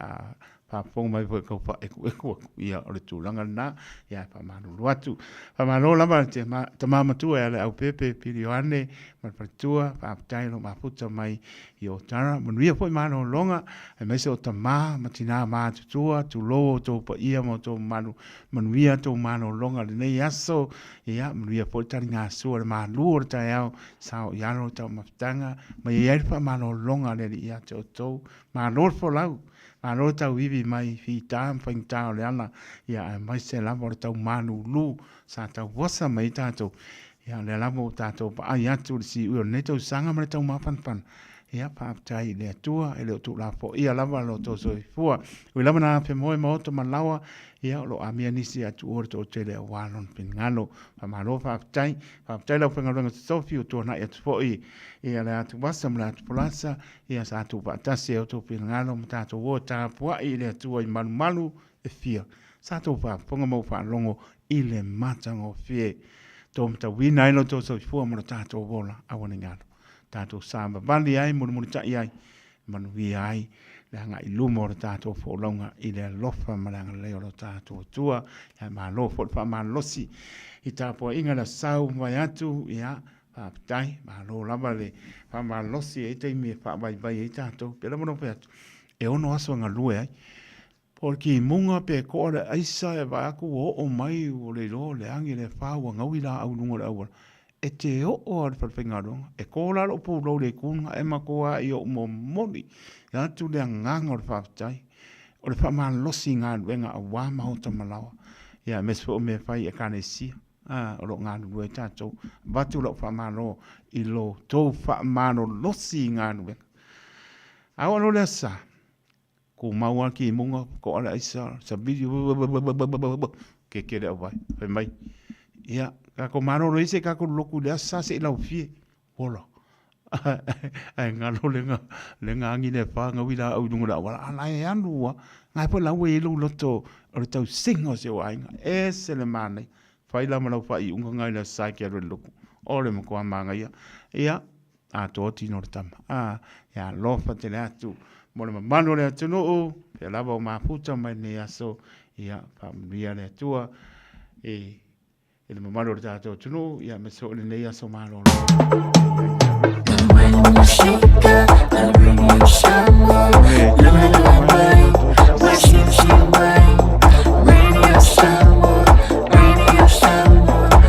radio someone to see radio someone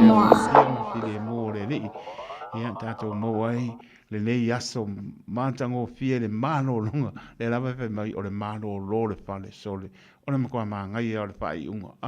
o o le kwa manga ia o le pai unga ngala pai pe a pai e ke malolo e le malolo ia o le kupula nga o le pala vela nga o lo le muri au sango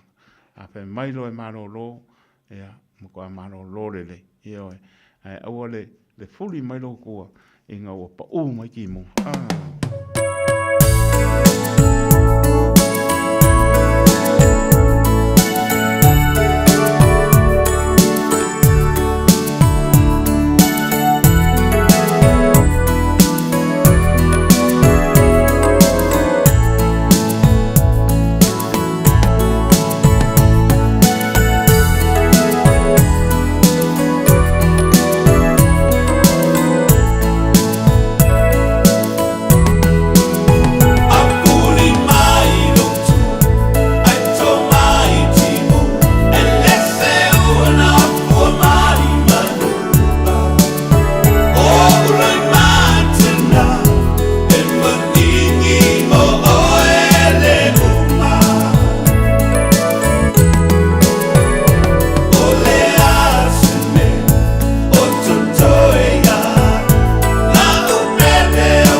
Samoa. O le si ufufonga Samoa, Radio Samoa, tasilima iwa tolu a mo. Se kia Radio Samoa. Tabi tole mai pitu male apa minuto te ale tu lai malu to to Radio Samoa so lima iwa tolu a mo proclame ole malu ala tayo. Le wata to maputa ile ne tayo. Lama na malu mai ia o maneia wa umana manu lu au manu manai foi manu longa le po manu pa ponga le tunu o le to mo ma aki vo le ngana pa ngai au mo kwa ma ngia le manu le wai ia to pa ta no fa to to le Radio Samoa to lo ta to tunu la penga no sofio la se o pito titi au kilani mo to au ta no fa lava ia o tunu mal tunu tonu ia u lava na vale no fanga long sia pe cha to am nyanga lo ta to le aso mo le aso am nia le ni am tai lo to mai mo mai ia pa pong mai to le Radio Samoa to mo fitu aso ba aso lo as por pai to la ia tonu ia lo nia la mo to ia mato ia o manu no lo America lo fa solo ke ia manisio atu no ia ma lo fa tai lo to le no to le Radio Samoa so lima e va tolo a mo to mana to lo sa fa pengan mengo atu no ma ia ma lo la va fa tai va dal va si o so ia tan sanga Malbartua lo eva mai Mount Troit I sini Australia lo fatu nai se ke wale do ingane me ngake lo fa ka wai la eru lo tua fa ka wa se me la ka mi lo to sanga lo fatu so tai map to mai pena pa ya fa vale le fu semi ya mano la ma fa tai sa le ni ya o le nga ko kana lo o muri o ko nga ba ya ma ali lo ya ba ya sa le sama ka mi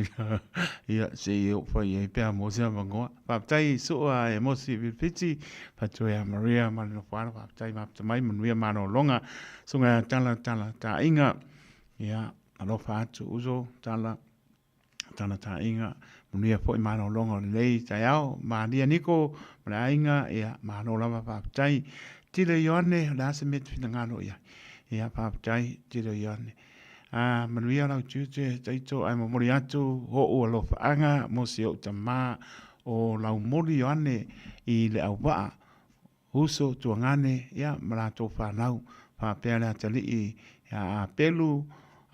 Sarina ya mare whanau I tali matau alofa atu tide yoane mare ainga ya torne ya seki ya malo le ngar ko kole sa awal poli mai mai au unoi mila neta ne mia ya manoso I po mia pa te tene lava mila neta ne mia mala aiga ya lo fatu mia mano longa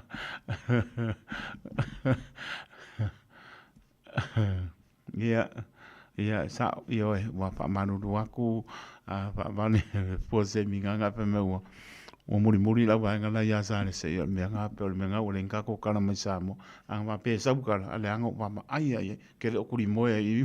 ma pa nga nga le lo ke matala e o ya pa nga nga ele o le lan ta to tala pa ma no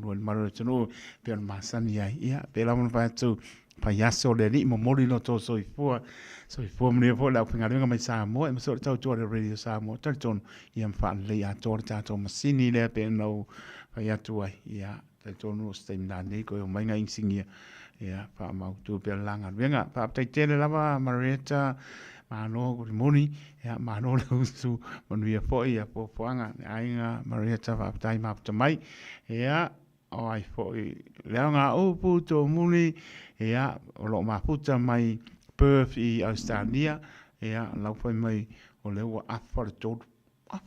retire okay ya lo a sultasi mal ap minuto o te island valu I Aotearoa nei ya lo fatu la nga opu to muri male ai ngai Perth ha tai mana tu o Perth an watu le va ai nei Auckland e alu I Sydney Australia eva Brisbane Melbourne e fia toru tu la koru kula pe ngai minguke e la ko ngi le vange o ka koma I stetele o Australia I Sydney po Melbourne po Brisbane aya lakula ngai I sinianga I oi I Perth sorry e maka o kia fia O ia le laku ngea nga i pepe ongo i kula. Ono i tū la ma le loa su kasi mi uke. O e whaukana ia. E whapea ia laka mai pepe. Po le leanga i sini mauskani. Ia pea laka mai po ea tātou i pepe. Le ai, a laku la inge i au kinan. Ia o tūlanga na. E ono i tū la. Sa au leo ngā upu tō muri ngai ke eva mai ngai pepe. Ia ngā ule ma bea o ngai ke ana mai. Mā no le eva mai. Alof te le atu. Pena po ia pola mai ava. Ia pa maruru o renta tō tala mai Samoa. Ia ngai en kana i le tu ua e waku wa. Ka mwhai lama se awana e wina tu ai. E pela mno pa maruru. O le aso atai au tari tono la. Ia i tātou tala. Pa le a koe kako masingi. Fionga va ai mamao pa te tele lava ma no lava ma puta mai ma via pori tai ao alo sina anti mai Robert ia le na ma no le usu va tai ngau kana ko pe ken sem ngai nga I New North Road ngai ai al pe ken sem nai Robert ia lo patu alo sina ia le na ia le tu mai tato news pe ngo pe aku ngai news o ke le ku ne wakua ngai la mai matala le la se moyang po ande la mai matala fa mai be alert e ke makana ke u mai la ngan wen se ia patino ia ia ngai fia rola ia ai pe ento pa manu rotu ai wole ainta tu tana mai sa mo te mi nei a te tonu tai ao ia lai se o fai ole male po mai a le mai a mo fa ngo bana o ne tai a wai le o tanga me tipi lai away fa mo mole ia lo fa po I tino lo mon vai ia ma no na vale va mai I ane ta mali I le pua ano fa lo sunga pa pe ngai ma no la ma po mai a tai ano sina ati ngo pa po o pa po na tana ia tu lo le ngana le va ve vole ia pai ma no pa ia no sina ati pe ngo pa ko o ano ai vai lo fie me nge o tu to shop nga no la ku tu to shop piki le a lo ia sau ai vai le va pe o tu to shop ngo pa poi a o Mama ale tu de shop. Io per me sgmano e ora ai fe ora fo le ai fe e ora fo le causa mi palono ia va penga e va penga na ia fa tani fa mai e ngai ngukia venga mo ma tu de shop io le la mai e o fo mai mi sa per ka ngan venga fa tai alo sina tai pe fa beautiful ia lo pa tu ia ma no la vale so mai ai fo Tale fili mai lata ia mano lama papatai no mia aisa ia mano lama le maputa mai le potai au pa tonu mau o tolu fili mo le I te uma mai tapo inga I le tua nafi o maneta au ia wana pa mai fo I mano longa o leo ke mama ia ku la pa malama le ku le ang ia o le ai pa malu manu mai la to tala na le tau ia papatai pasta I ane ta mani I le pua papatai mo pa mianga ia le ngata leo ai fo I kalo fai le uma ngai ava ngo e lau ko kala le kupe se toa la wano a tano sanga papatai ia lea e whanongo atu ia luai a mafutanga ia mataula male a inga I nei vai sala mai stapati loa pati male ia motu tele sala pai la eva mai ia lo fatu moto pule ono sala pai papatai pavale le pua semi mafutamai ia pena po ia se toa la wano tansanga ia lo mafuta mai le fioanga o vaisala e so ma sale longa sawa pa sawa mai au pe se o ne ngi ele I pa manu dua ku pa pe o si ku I koso vo ku arka ku a pa vale ia malo ia le o mai ia la pe o taiso ia malu le tula tu sa o atu I nei au kilani per manuia no waso le la o sa okay le la umana ia Yo tai so manu kula ku sa o ko ola ia vai la ia manu kula mai le sa o se vai na de bane ia ma ka dia la ku ngai sini Australia todo tu la ngai mingo ke po Brisbane po ane la ku sa o ngai manu tu la sorry kau ki hale vale o pe mangizira ia pa ko ringa la la le alu ia wai e manino ai ono tu la ane la ku ngai pe e valu tu la ia ka karangwai mo ia wai mo i pe tino roman vai pa tai manuia poi to mino so fo manuia pa tai uso to mino mana ainga lo patu pena po ia leone pua ia nga ia o mai ngala le wa le lo no wa nga e mai ngala o nga le mo lo ia o le ana mai pe ka koni si nga wa ru se ia tanga ve tipi ana painga ma lu tuai ka ia o ka kongu ia mo mai ka koni tana yona ma lo la pa tai pa vale po semi ia mo le alu wi pepe pe me ko kuzale la ku i pe mo le alu vai sala ia vai sala e koru ku la na koingi koru los fu mi ke na koingi vai sala ia pa tai marieta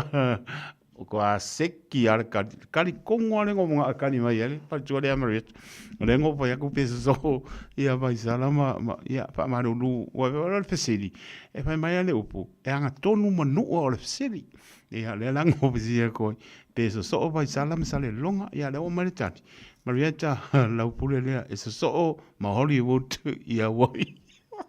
koi le mo aso vi le mu ai ngo ke mo nge ke la ku lo fa lo o waru lo i mako pese o mako pese o nga ka ko pese pa mo le e ka le sia e pa ka asai worry o le tasi ma ai ai le o le kasi le va vea pa mo ma ne le sunga to ina ma tanga le o nga ma pa tu ala ia ma lo la ma ka po i ma tu pa le nga ma lo le ka le sia no pa tai to mo to ka ko ve lo ai pa ma lo si le kasi ia le va i le mano lo ia lo fatu suni so poanga o mai ia klai sete lo fatu silenciosi ia mano la fa tai pe pula i Elizabeth Ferro lo fatele atu fa tai Marita ia malo la vale e va mai le malo ta to no ne po i va ngor ta o le po e un malo le an ma ku lo ka ko anga upu o ka longa le Silver Fern o la skoanga ia Silver Fern ma champingi vo le Australia pe o mo ka ko le punga Constellation Cup nga sa pai o si ko va ia ko le sipi ko le pe o so me siko ia le ngala o pa o kala ia pingi ale Silver Fern le la wo me ka ko ma le punga ono su tasi Silver Fern ai fa tonu ia Australia alo pak alo sila ka ko wa ia poronga e ani me manga isa mo ni pu ia pa tai ma no lava lau pepa lu teru le va mai alo fa tele atu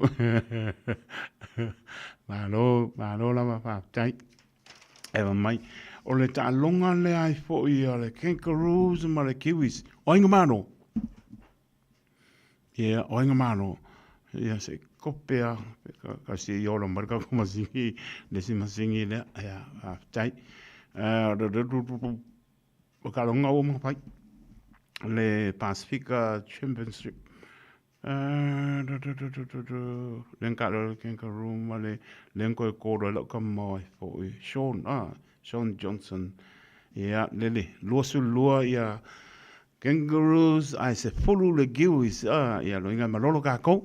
ai se ka ko si langa i ko le All Blacks ma le ia pangi pe umai malo ia pangi konnichiwa Ohio kumbangwa ia va i pe piesi si ko sole ai me via ko le nga po pe mo le malo ia pangi so se vai pa le ali ke o ave se ne no wa sa o so mai lunga i ni ke o va se ia ka wa le radio Samoa le All Blacks onos fufa mai manga onos fufa le All Blacks fa ia ingai le au makapuiki spruiba onos fufa spruiba ia matango fie le fa markala la kama ko Scott Robertson o manga a war ko muy sole la ko sole al go sei la sole nga ko fa me ave se le kai a me la kama o me amaka ya le uma lo black song sufa e uma le la sor ka long ma engel langi le ile aso sa pa so lo ko lo ka long ma tu Europa ya le ko ka liu mai ki smasi ya e o kana nga ta longa ya ma lo la pa tai malo le tunu le whaaponga ponga mai ia tari tono lo o manuia lava I maoto malawa ia mesfo le malo le tunu I lungo le ala ia pui le ri lo toso I fua le wanga ia tu le tu mare tu ia whaamanta I whaingo fie ia ai tātou te le loa ni me tupu ia le lama pai malie ia e o umalama le meo lo whaamoe moi ia le malo le tunu tau tai Yesu I o tau sa ia le la pa mai ia apa te alofa fo I mai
Na ole Radio Samoa se furulima iwa toru amo e tautuaina oe I laungangana fitu aso le vai aso.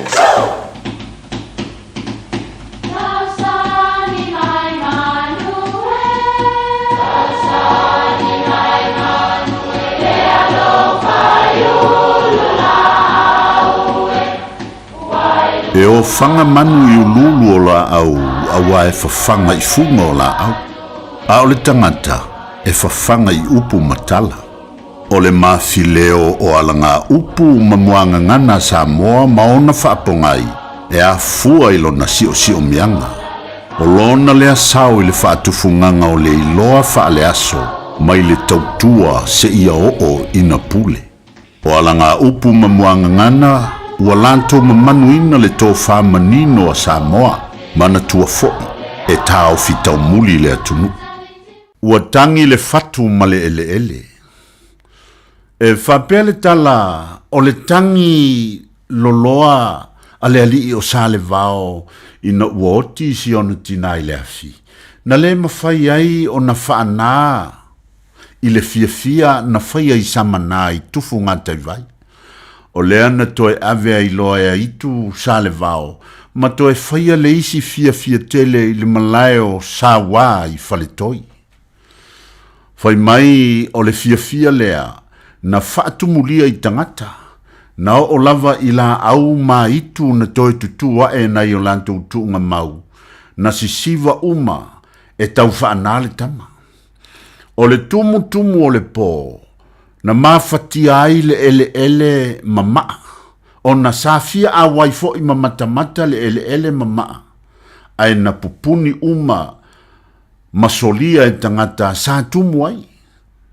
O le tumu o le po, na mafatia ai le ele mama, o na safia a waifo i mamata, ai na pupuni uma masolia e tangata sa tumu ai, o na whetangisi ai leo maa po fatu ma le ele. O i tonu la e maua ai le upu nei, ua tangi le fatu ma le ele. Manatua, o le fatu, o le isi le ingoa o le maa. O upu e whaamatala ai se mawhatianga ua matua o ngaonga o na o le maliu o se tangata e sili o na pele i ante oe. Ia, po se whaanoanoanga i se amio ua le tusai, ma ua le solonga le iai se mawhtanga. E masani o na whaamfonga i sa afinga pe a whaini whaasila silanga i se maliu. Ua utu nei tua whanua manu o le afiafi. Ai longo leo malie le manu i vale ina ua whaalia lia langi o le fioanga. Awa walangona le tangi rama e tangi ai nei le fatu ma le ele ona o le maliu whaafua sei o si o mantou tina. Ia a whaifoi o se mafutanga ua whaina. Ia au te manatua na tusi e se tasi whaia onga se pese lau i loa. E whailo ai le whaanonoa o se tasi whaia onga. Ona o le asosi vale o tangata i le ngā luenga whaia onga. Ona whapele o upo le pese. E tangia le fatu ma le ele. Ua e whaia u maufala se. Sa moae, aua e te mantele tele, o ita ua masani i le whaiva o se. E tangi le fatu ma le ele, manuia lau whasaunga Samoa. 24 hours a day, 7 days a week, Radio Samoa streaming live on www.radiosamoa.co.nz.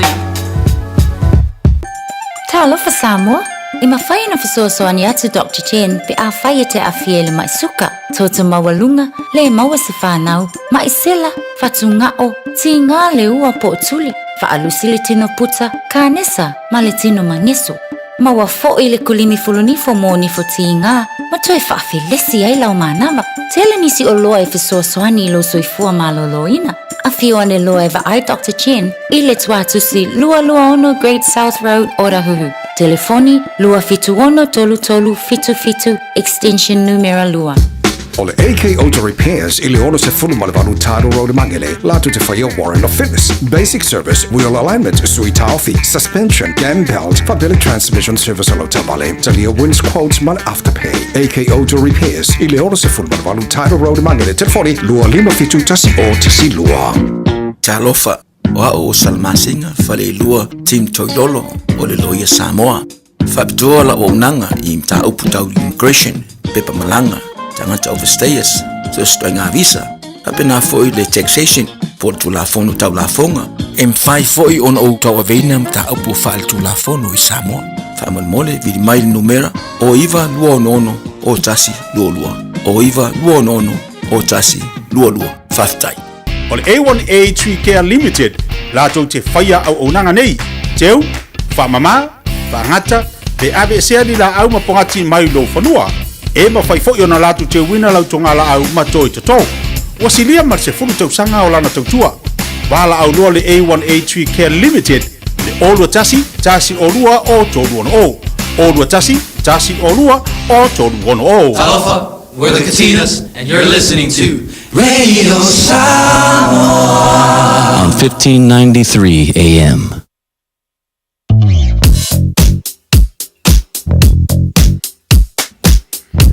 David Jeremiah le ua luas pawaru birute ona tana le tulaiva.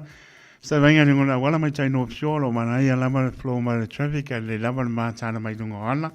Au ni se tia le maru tai tai au ia no so ngalu lama le ia pe pe mani mai o uma ni me olo e fin ngano tanga ia tau tai Yesu yo tau sa. O se vai ngai Victoria Park nga I North Shore lai mana ia klia mai kai le city le taulanga nga I North Shore se bang na le watu ngai Huron Bay but la tu College Hill Ponsonby Road nga I Newton Road Kali ia lo va pena ka slow like kiki ala traffic Great North Road Great Lane nga I Bond Bridge ia lo fai si slow mo traffic o now am late for man mo le tlo nga at poi fa tonga le nei tai au o se vai ngai au kana ni sipo mai lingo road tanga I Henderson nga lunga Glendale roundabout ia lo fai lama si mana ia mai o sa traffic nga pasi wai Comete Cemetery nga I lean mo ia o now silfier malo le tulu nga ia a fai po te nga I mai Hillsborough ia le lama fai mani mai pe te nga I mai fo I Mango Bridge ia e kuri mai lama nga Hillsborough a fai po te nga I mai I New North Road ma in Hendon Road, Hendon Avenue I Merobet. Ia no winga ke moa Stoddard Road, al waka lo inga Hillsborough, lo ngore mato way, Mango Bridge, ia nga ilo I mlai vanele, whako whaso I fo ia o na wanga I atu no ema mau. O le ainga le taulanga mai Simon Street nga I Kai Papas o Newmarket, ma nei arkilia mar traffic, pai po te stro mai ngai Manuka Road, kuri mai Queenstown I onanga, ia ngai mātanga o whia mea. Oma, se panga nā po iwa aru Rimwell Road nga I Meropang, St. John, GI, ia, pe te moa po le main road ngai anu ngai Pēmioa, Pilkerton Road, ia, e ke moa le leia, ia Pēmioa, rongo winga ke moa po ia Pakuranga Highway, ia, pure ope koe po I mai anga Ellerslie Highway, ma Mount Wellington Highway, ia lo whai lama si ma ngai mai le flow ma traffic nga I lungai. Il motorway pe ka ngai po Silver Park ma I South Auckland o le mea lava tasi ia le lava tanga I lei lungo le awala te tau nuu manuia ia mai vin whaptai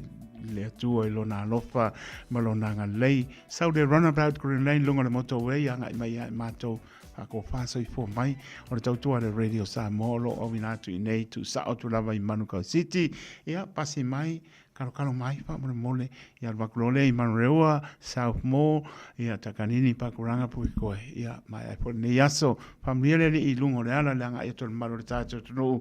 ia pengai po inisin fe au ngan venga patalo patu ia weta Schuster malainga pa tai Leone Poa malainga pa tai map to mai pa tai BJ Missy Pongi Spuluvalu ia to Samoa ia e tolu su fa ngalangi ma sango pie ia e le ole I unga ngia la langi ko e kaumpai ki makare upenga waskai o mo to Samoa au le fa vai serian se osi fa tai map to mai Marietta e ha ma no lava fa tai le tau pati mai Marietta malainga lo fatu to mino ia ole na e sa ole le ia kirikiki ale me alinga so sko e lua ia pangere o kau pare ko ngore All Blacks ala me kau ko ia se longa e zero mai All Blacks ko ale nei la ka mo ia ka mi ka mo ka ika ku sala makanga mar pai au vola agai Mareta ia manola va ia pa tai foi wet Schuster malainga lo fatu ai foi le silengo va ku ngia ia o tawa swali ia malo pa tau lo mai merponi a lo fa tu moto e me se o atu no malo le tunu ia lo pa pena na ma puta mai se va ai wanga lo ling mala au ia le chimana Jose Ojos ia na tato malo lo ai la ia au o nga maliu lo ana tato li o Yesu Keriso ma lepe lo ma pa ba loto ia sa bai tato sa pe utanga e tato le poi le per fani nga va liu lo tato li ka le pelo pa ba lo konga umma lo ko ia pa por sam ia pa me lo pseudo porong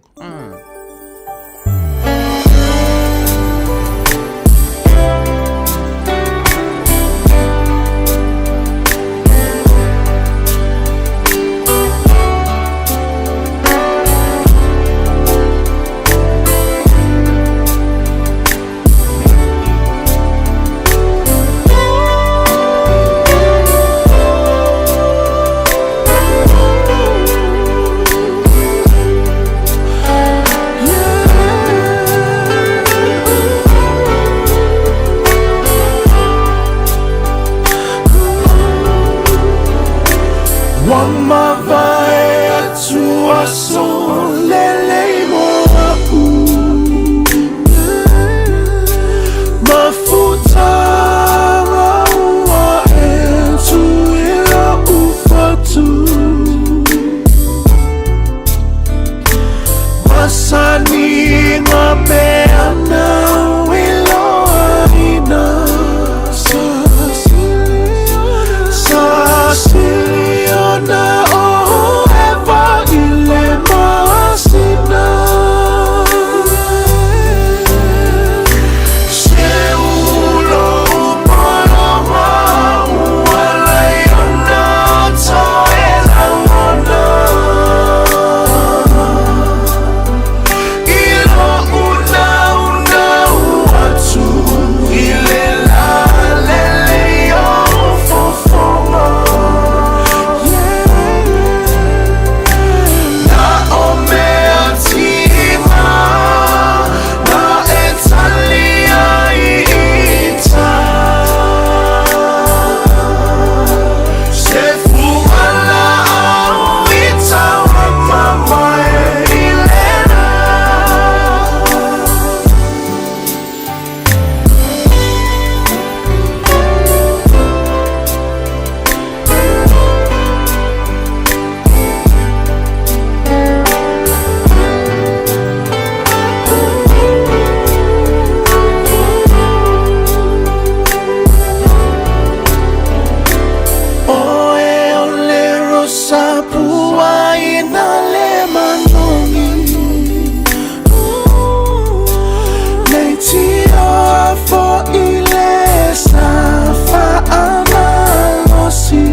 Se pong Maria so nga bueno io e se ulo polonga tai vito le mai su banu minute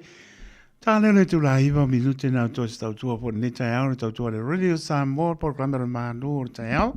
ya pe la mun su tu langa tu ne tai au so nga ya o ya ta pai mini pa mo mo to po me mo na ba le so tai au i le anga le le o ta pa au le langi ya ai ma no na pa tal ma le tro ta la tu ta to le na mo mo le po ni ala fa anga pai po na misi le so i fu le no na Samoa le tonu pele tolu fitu tasi lima I vatolu no mera ia mo ia lo faanga patalbatu e se tango moa ma ainga pa taitele lava ma tango fie fo le tai au le lo po le li e se tango moa na fa mai fa no le lo po le li uzo ya tawa I manu male tua ya ia male no fano io e ole na lo fatu tawa e malu po alu pasi io e lo ku pasi ngi ka po io le ya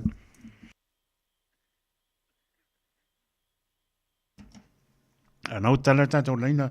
mo le foi na ia lo faanga a tai ya pe Williams io spatu e leo ma wa to su flying lani su valore to Samoa ia pe la mo pa ko ki makare upenga wa tai au mo pa tai ya to swani ia lo ma puto mai Melbourne ma ainga ia mai na to umala lo ma puto mai ia ta to lo mo ni malo ta to no ni se lo penga I manga benga ia pa ni le to nga benga ta to nga do lava le fo wa nga e to fa ungo le ni jo sang ia fi fo to e mano lo e fo ni si ele mano lo nga lue ni fo la po fa malanga to ora to no malanga ko sa mo ni si tu la la ia pa ni ne to fa nga malanga po ni ta ao ia mani si o wa so le nei masina la fa u ma sen fo ya novema nga etia te sema ia pa ni ne ni fo nga umana pe nga malo ta to no pa tai ya lefu ma no ma ainga pa tai lefu no ma ainga ma ni fo nga le ni tai ao ana utala tu ta to leina ya mo le fo ni lo fa nga ya dai fo io ka ko ma no lo no Sole, eva mali pese, malo fa fonga Samoa, malo fo ile va ile musika. Radio Samoa number 1 New Zealand akoa. Sipso.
ia si whakamani o le whauula mai le whianga le tongo pe noa i pe tāna sanga.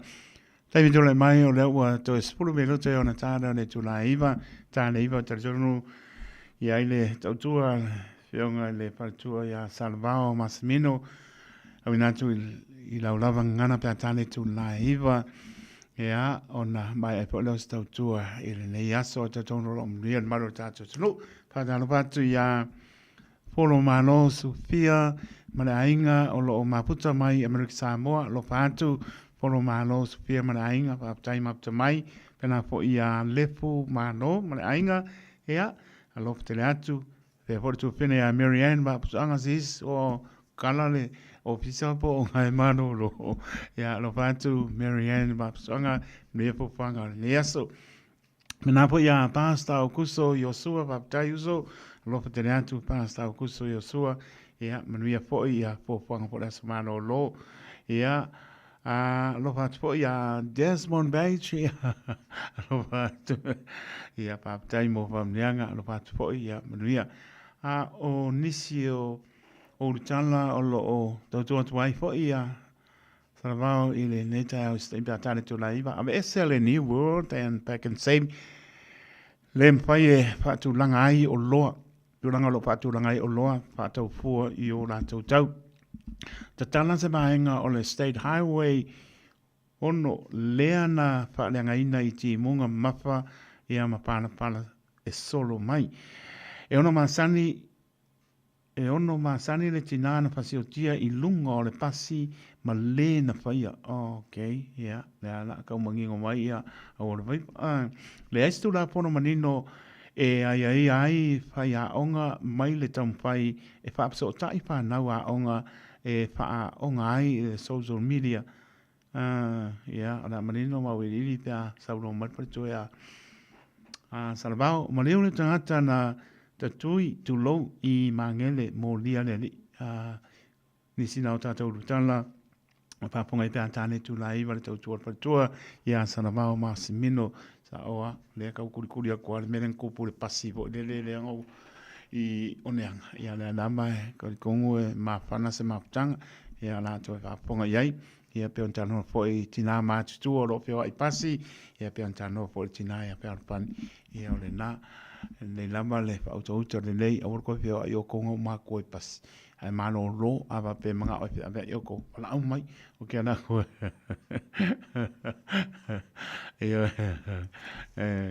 ia o lo o whaptai le anali anau a tala wāma le tau si a sa whātāma no whālo o lo o tau no o tō I Wanganui ia mālo malanga manuia whaptai le alo pole ni nau tau no o tō I Wanganui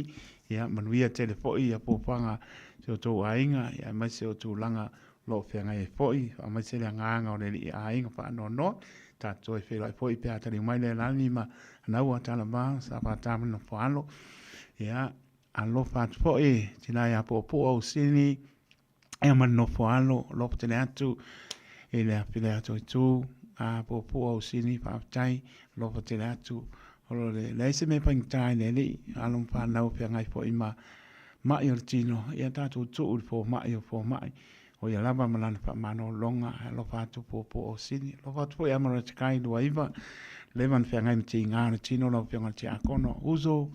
ia tu maulo fato tu e mau ai lo manos tano pea ma tu pale nganga sunga to ina ia ba tanga pale ngama tu ana ia le anto sia we kana sia e pa ka sai we lo man tu atu to pe ngai manga ngase ia me se le anto le tu no me la to lo le ato to le manos ia pa mal longa ne ni lo fa tu tina ma tu ia la to e mau tanga ngase o tanga ma tu la to lo te le atu ma no longa le ia toe ia ma le apine atu e tu pe po ia tina ma tu ia sopo lo pa tene atu ia mai la to u ma la ma le tunu lo pa te tu mo to ruta Jeremia ia ma no lava pa tain ma to mai e le ne foi ai hau tau tua tai to ia la tātou tau mābai, anga leile lii, pōwhanga le nei aso, ia wari tia mea umale alofa malanga leo le atua. O le asa ngana wale tau tamari apa uso po utu le ngana taito, pātou ese atu taito pa ma ngano leo ona pātau paa. Pusia pe tātou le piarupani o le fina ngano leo lo tātou atua. Alofa te leo taito, pia labo maputa mai atu no mau au ki lai manu tutu a oi. Bano tu sa le riso tātou munia. Lo pātu i lātou i lo ato tōle mānosi pa maise le nganga o le li i ainga pā no noa. Munia leo pengar venga tutopi pa no noa manu a wasa mo mo atai au. Manuia na yalom pā nau le lopo le li pui pui o tō wola te o tō anāre ngana pā lo alo le ngana no maratasi e maua e o tō pia pia mātua e maise mai o tātou a inga. Ama ngano le au ona, taito taloto le au ona, soifua ma ia manuia.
Dear brothers and sisters,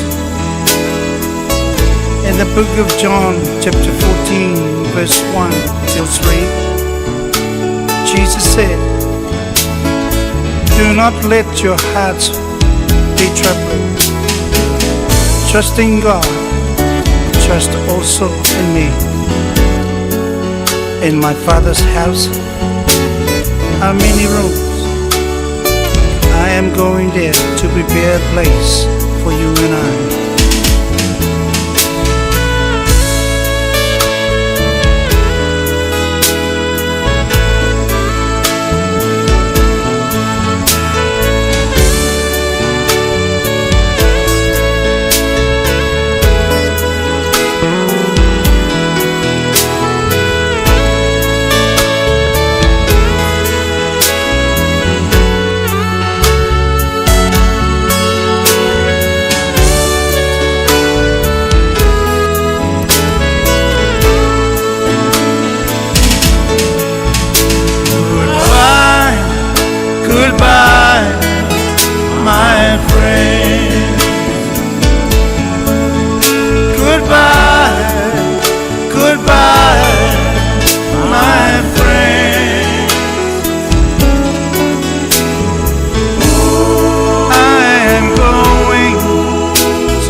I praise your holy name,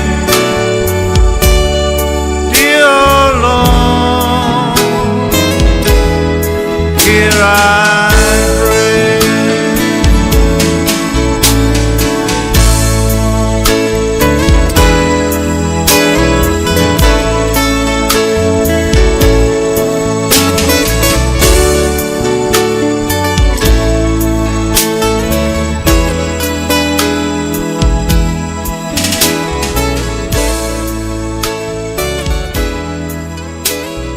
Ua na o le Radio Samoa se furulima iwa toru a mo e tautuaina o e ilaungangana fitu aso le vai aso.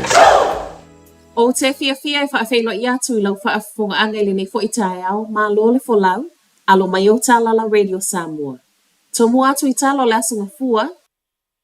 Whaate ia toi whaanoa noa le whainga wa ave e sea I nei le New World ma le Pack and Save le mawhai e whaatu langai o loa whaatau I lunga o penga ta wha ilangi a supermarketi. Fua I o lātou tau. Reportioni suinga I le whaapea a mena pisa mai ei supermarketi nei e lua o le awhai e tu sama moli mau o le pūlenga le olo o tu mo tangata whaatau, le Consumer NZ. O suinga wa iai mo le New World whaapea le Pack and Save, o le ua na o le mawhai e whaatu langai o loa I lunga o penga ta wha ilangi fua I lona lawi loa. Po o loa nei e to a tele tangata I whaataua. Finau mai ai o le awhainga tai o na whaia whaai unga pa anga whaatau I le whaatau ma le whaataua. Ma e ui e le o tangata whaatau umai si a kia le whaatulanga o tau o loa. O le mea moni o le awhainga tai mo tangata whaatau ma le mau awanoa I fo I tangata I whaamtalanga I tatau o nei loa e fua I ai whaai unga whai.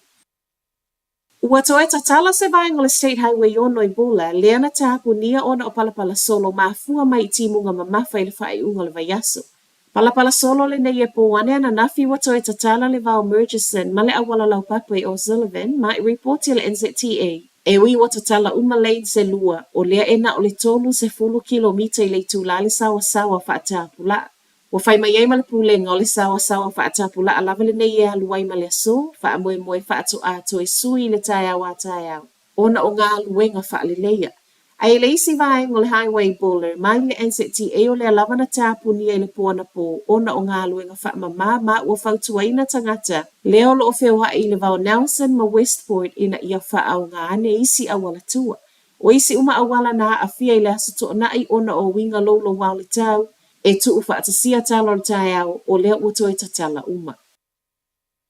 E luas fulma le tolu tau sango le li I wa ave leo feso o ta I ma le tangata na tatui tu lowi au kilani I saute le po le asato nai. O le te au le lua le vaveao na nafi na mawai e leo le tangata maona manu anga tu ngā I mangele. Na whaanatinati atu le falema I middle moa ma o lo talia nei. Le aso e tu wai le ua mōlia I lumo al wha amsinonga. I reporti mai leo I la waulia na nafi o le ua wha asolo solo manuia le na a fia ai mo le ua mōlia. O mōliang o le wha o manua wha pia I mōliang o le ngaoi wha o ngai se a upenga lea ua mōliai.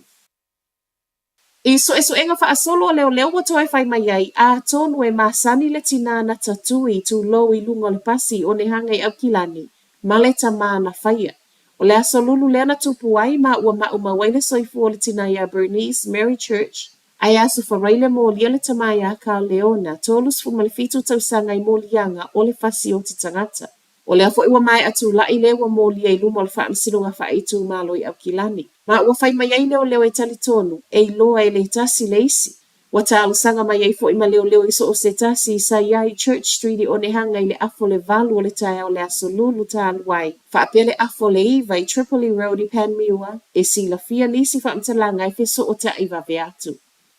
Ma tala wha ai ole nei fo I tai au. E ui I talo sanga ia wha asa wha ia o ngana toi feso o ta I whana wa o ngai tua atu o awala I tatau na wha au ngā moa o a onga. E le wha apea a me o yeise tū la fono ma oti e lango ai. Wha maunga le NZM e olo e lo ai, talo mai le tau sanga I lua fe se fulu. Wa limas fulu ma le tolu ma taha upu wha asanga I whaia o ngana wha au ngā ina social media I tau ma whaiai. E feso o ta I whana wa o ngā mau o atu e isi tū lango le tau ma whai ia o sia nisi mawhatanga le whetaui. Tusa leo le ono se fulu pasene o le valus fulu ma le iwa ma taha upu na whafonga I lumo le Teachers Disciplinary Tribunal I totonu o le se fulu whātau sanga walu. O mata upu fo ina fa o ngai fe au tusi ai lungo telefoni o emaili po le social media e tala no ai no whana wa onga. Ma o atu wai tūlanga tau fe usua inga le manuia. E ui lao lo o iei tūlanga fono wha asanga i whaia onga, wha apea i fo i tutonu lava ia wa onga ta itasi.